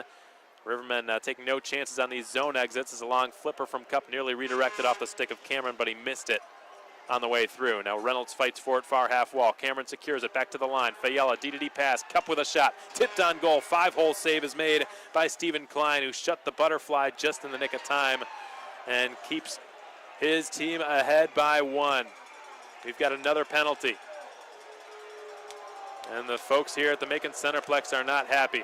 Alexander Tallene is going to be sent to the penalty box for boarding. And it's going to be his second trip to the sin bin tonight. And right now the Beyond Taboo Tattoo penalty box is closed. The Mayhem is everywhere. All-state bonding penalty box is open. Patterson just had a word with the referee. And one of our timekeepers in the penalty box is also catching a word with Eric Krasnichuk as well. Right now, the only thing we see on the clock in terms of penalties is a 2 minutes called against Alexander Tallene for boarding. The Mayhem on the PK tonight are 3 for 3, though they did allow a 4-on-4 goal, which as it stands right now is the game winner.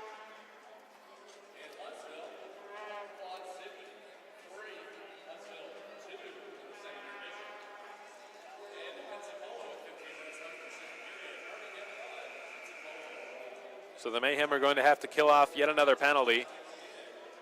They've been great this weekend on the PK. Peoria's had 9 opportunities on the power play. They've only scored on 1 of them. Caleb Cameron, Kristaps Bazovic, Vinny Caligiuri, and Zach Urban, the penalty killers for Leo Thomas and the Mayhem. Immediately after a Cameron faceoff win, Urban has blasted it all the way down. This Mayhem penalty kill is presented by J&J's Heating and Air Conditioning as Nick Neville makes the breakout from his own zone.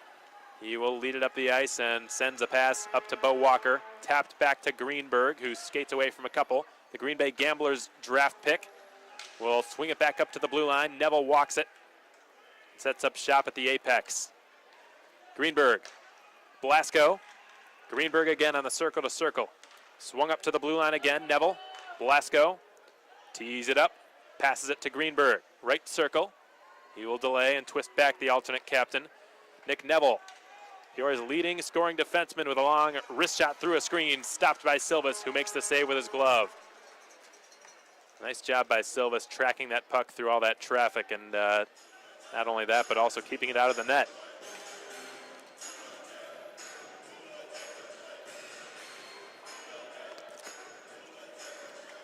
Ian Silvis hoping to get back on the winning trail. He had been on a 3-game winning streak until his last start out in Huntsville on January 26th, in which the Mayhem were heavily outshot. Silvis outplayed Max Milasek, but he could not get the win.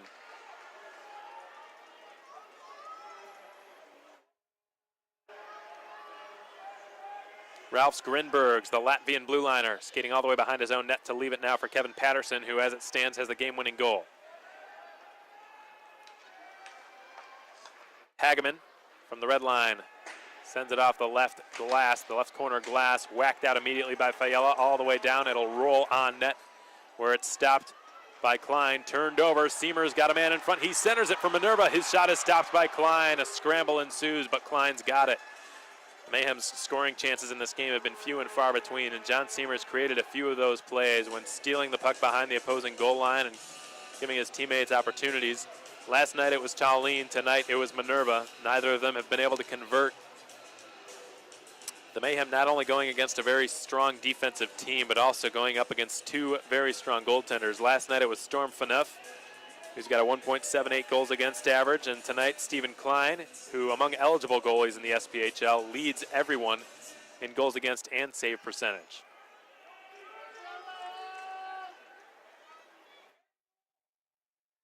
Greenberg gets it from Neville. It's whacked behind the net. Bazovic wastes no time clearing it past Neville, sticking all the way down. 15 seconds remain on the boarding penalty called against Alexander Tallinn. Out with it skates Greenberg.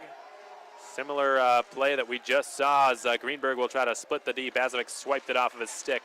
Urban finished his check. The Mayhem back to full strength as Tallinn's let out of the box, but they're not out of the woods yet as they've got to clear this puck. Peoria's big guns all out there. Slap shot from the blue line, blocked by Caligiuri. Up to Neville at Kareem's. Neville will feed it to Hagman. The outer hash mark to the right circle. He got it in behind the net. Caleb Cameron is there to intercept. He flips a wobbling puck out past the blue line. Caligiuri's got it, and he will spring Tallinn. Tallinn is upended upon receiving that pass by Mike Gertler, and now it's Neville in his own zone. 6:20 to play here in the third period. The Mayhem trail the Peoria Rivermen by a 2-1 margin. Cup races down the left side with speed. He shoots off the pad. Rebound in the crease, but cleared by Peoria. No harm done. Down the right wing side, it's skated by Mike Gertler. He will slam on the brakes and feed it into the corner. It bounces off the stanchions right to Silvis, who will take it again for a whistle. 6:03 to play in the third period. 2-1 Peoria is your score.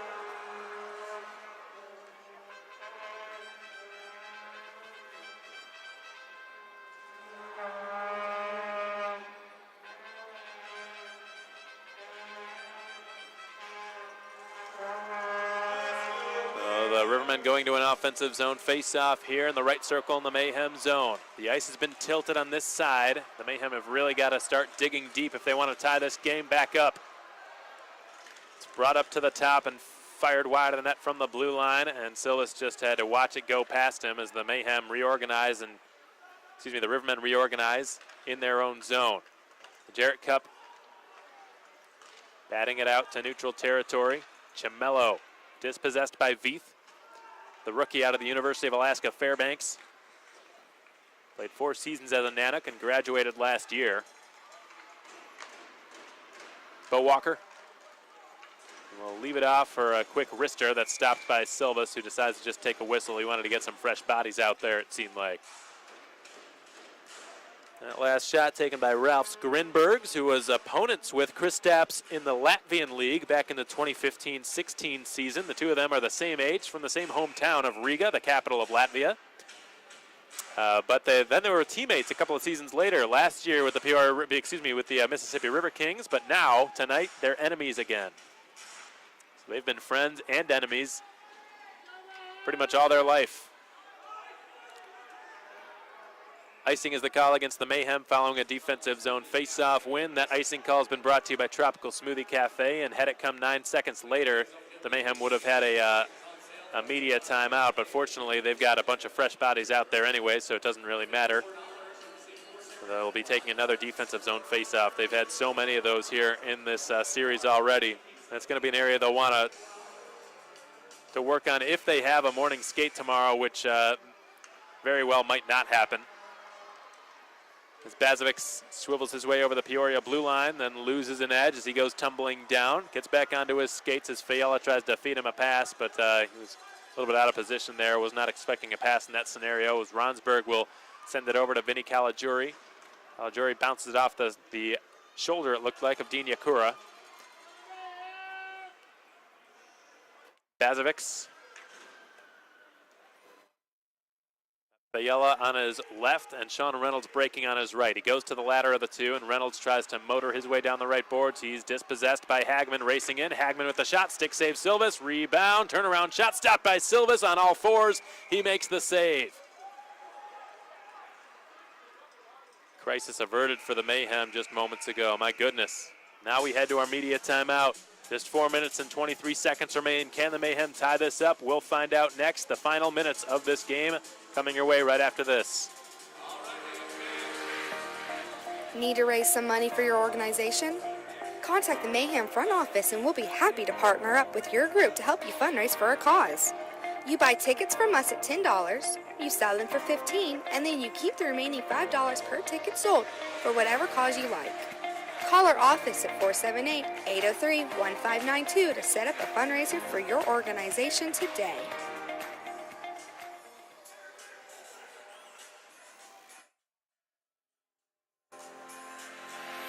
Partial season ticket plans are still available. With the Mayhem's home season halfway through, you can still purchase the quarter season plan or the half season plan through our website for as low as $105. With VIP parking, 10% off of merchandise, access to event pre-sales, and more, the benefits of becoming a partial season ticket holder are endless. Visit the Tickets tab on our website, maconmayhem.com, for more information.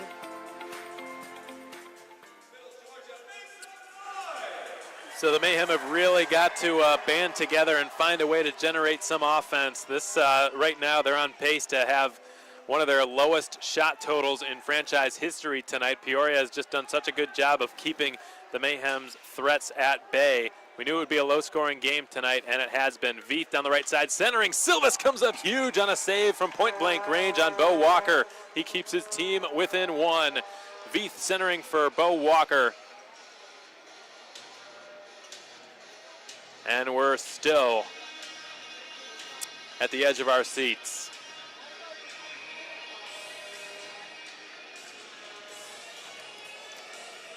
Bo Walker was able to beat Tanner Creel clean with a howitzer of a shot from above the right circle in this zone last night. Offensive zone faceoff win for Peoria. Gertler is checked by Fayella, stays on his skates. We're in the final 4 minutes of play here. The Mayhem have got to find a way to move this puck up the ice and establish some offensive zone time as Sutliff intercepts the pass at center. Seamer waits for some help. It's Fayella getting the pass from Seamer. His shot is redirected wide into the left corner. Seamer drops it back to the line. Bazovic steps in. He's dispossessed of it now, and Greenville will just send it down. Rather, Neville will send it down, and it's picked off by Fayella. Fayella up to Seamer and across the blue line. Sutliff has it swatted off of his stick by Alec Hageman. Neville just chipping a rolling puck down the ice, not quite far enough for icing. A perfectly placed clear by Nick Neville. Seamer twists a pass into the middle of his own slot. Touch pass from Sutliff, miscommunication with Seamer, whacked back into the zone and behind the Macon net. Silvis leaves it off for Zach Urban.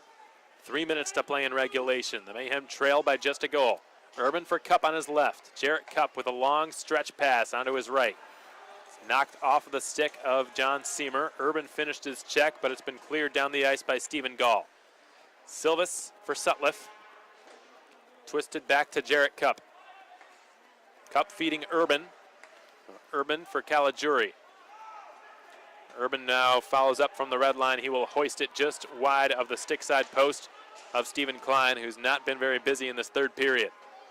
Austin Veith has a bounce up off the glass and stay in play. The Rivermen on a clear dump and chase situation right now. The first part at least, they're dumping it and just going to the bench.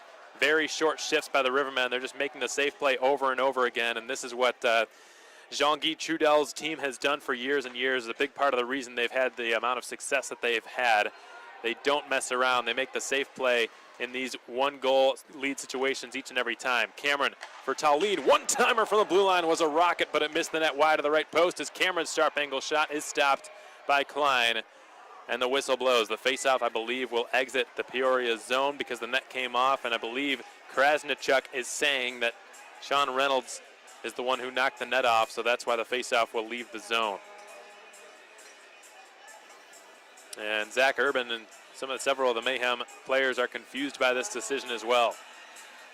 Minute 49 to go in period 3. 2-1 Peoria is your score. Keep an eye out for Ian Silvis on the Mayhem net. He will likely in the next few seconds, if the Mayhem can get this puck into the attacking zone, we're likely to see Ian Silvis make a break for the bench for a sixth attacker.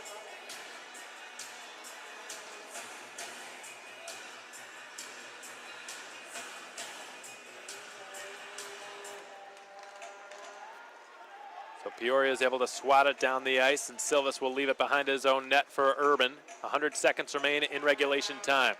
Urban allows Cameron to swivel past him. Zach Urban played in 10 games with the Toledo Walleye earlier this season. Tallinn will spin it into the offensive zone, now near the Carrabba's Italian Grill dasher board behind the goal line. Silvis to the bench for a sixth attacker in the form of John Seamer. An empty net lies on the right side of your screen on SPHL Live. It's been cleared all the way down by Alec Hageman, and a foot race for possession is Stephen Gall. He's got an empty net to shoot at. He does. He hits the post. The Mayhem are still alive as Seamer charges through center, gains the blue line, fires a wrist shot, goes off the outside of the elbow of the net, and an offside whistle is called against the Mayhem. I'm not sure about that. That's a questionable offside call made against John Seamer and the Mayhem. They've had issues with that all night, folks. The Mayhem have not really been able to stay on side on a lot of their zone entries. Silvas is forced back into the net for a neutral zone draw with 1 minute 5 seconds remaining in the third period. Leo Thomas, if I'm not mistaken, does still have his timeout available to him. Jarrett Cupp from the Mayhem logo puts it on his backhand, tries to get it deep. Lots of Peoria Rivermen clogging the half wall on the far side. Another offside is called against Macon. That's just taken 9 more seconds off the clock.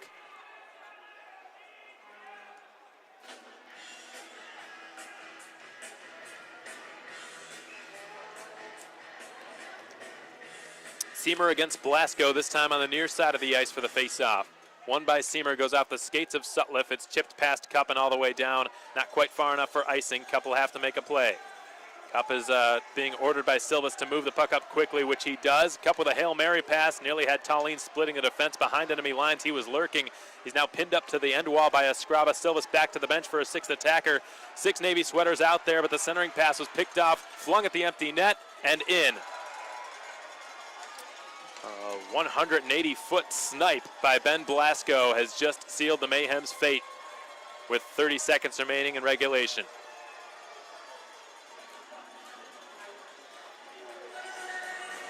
As folks here on Superhero Night will head for the exits. That may have been Pius Rulavicius. It was either him or Blasco who sealed the deal with that empty netter. Just a bullseye of a clear from right in front of the Peoria net. So it was Pius Rulavicius who scored the goal for the Rivermen.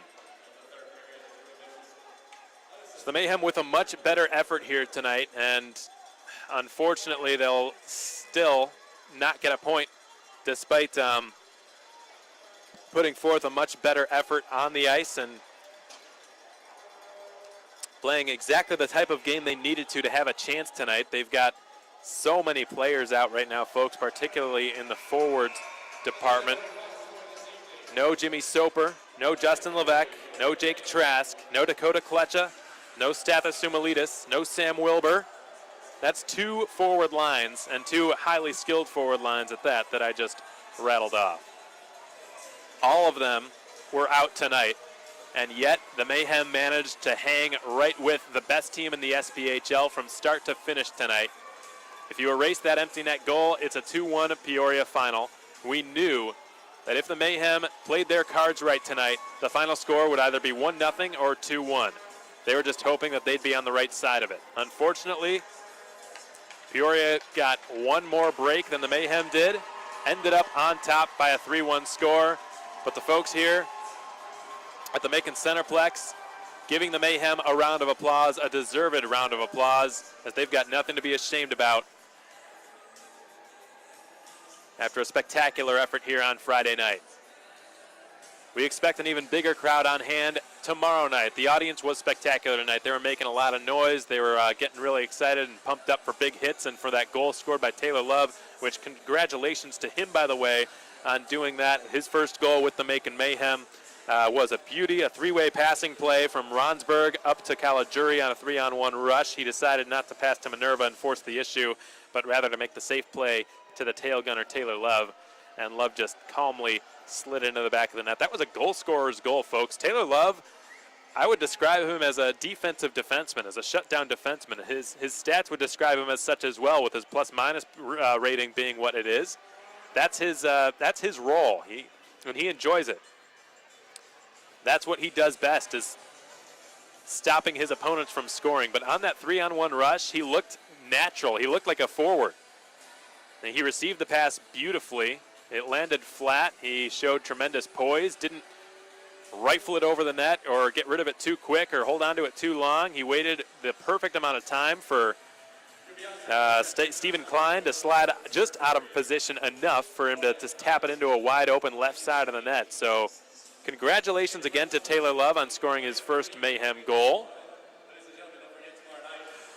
And of course, folks, to those of you still tuned in out there, we really appreciate you doing so. We hope you enjoyed the broadcast in spite of the outcome. Again, the final score, Peoria 3, Macon 1. If you're anywhere near the central Georgia area and would be interested in coming out to tomorrow night's game, we'd love to have you out here. It'll be a lot of fun. The Mayhem will be wearing specialty, one-of-a-kind, limited edition camouflage jerseys. OT Sports did an excellent job of creating these jerseys for us and getting them to us in a very timely manner. The jerseys will be worn by the players all night throughout from warm-ups on. I believe they'll actually wear the Coors Light warm-up jerseys, but from the first period on, the Mayhem will be wearing those camouflage jerseys, and they'll be sold off at a live auction in the Centreplex lobby following the game. They're not, in case you were wondering, they're not Arctic camo, which we thought would be pretty cool because that would actually make them a little tougher to spot on the ice, but they are mossy oak camo, which is still pretty cool. And then, of course, with the jersey auction going on after the game, gives folks a lot of incentive to come take a look at those and perhaps bid on one if your heart desires. Saturday's also a family 4-pack night, so it's fun for the whole family. Good, clean, affordable fun for the whole family. For just $54, you can get 4 tickets, 4 hot dogs, 4 sodas, and 4 bags of chips, as well as a free large pizza at Amici. All you have to do to get that free large pizza is you go to Amici. There are 2 locations. There's one in Macon, and there's one in Milledgeville, which is, I'm told, about a 35 to 40-minute drive outside of Macon. But the exact locations of those Amici restaurants are at 1510 Mercer University Drive in Macon and 101 West Hancock Street in Milledgeville, Georgia. So anyways, to qualify for that free large pizza, all you have to do is bring your family 4-pack voucher to one of those 2 Amici locations. Purchase 4 drinks. They can be alcoholic or non-alcoholic, which I assume you would do anyways if you were to order a pizza. You get that large pizza for free as long as it doesn't exceed $20. So that is all, as well as the tickets, the hot dogs, the sodas, and the bags of chips, folks. That's all for just $54. You will not beat that deal anywhere. So if you're interested in coming out and taking advantage of that family 4-pack night, there's a limited amount of those family 4-pack nights, and tomorrow night's one of your last options to take advantage of it. There's only 2 more for the rest of the season after that, so we encourage you to do so if you're interested. Call the Mayhem front office at 478-803-1592. Speak with either myself, Tyler Layfield, our director of ticketing, Colin Mitchell, our director of game operations and community relations, Jessica Taylor, our director of corporate relations, and one of us will be sure to get you all squared away. Those of you still tuned in, we appreciate you taking time out of your Friday night to enjoy some superhero night hockey here at the Macon Centreplex. We had fun. The Mayhem put forth an extraordinary effort against the top dogs in the SPHL, hung with them right to the end, despite being severely undermanned all night long. So you got to tip your cap to the Macon Mayhem for their hard work and their efforts tonight. Last game of the series will be tomorrow. The Rivermen have won the series, but the Mayhem can still salvage some points from it tomorrow night. Same time, same place, 7:35 p.m. Eastern Standard Time. Puck drop scheduled at the Mac Shack tomorrow between the Mayhem and the Rivermen. Their last home game against Peoria for the rest of the 2018-19 season. Till then, folks, Alex Von Coitel saying so long and enjoy the rest of your Friday night.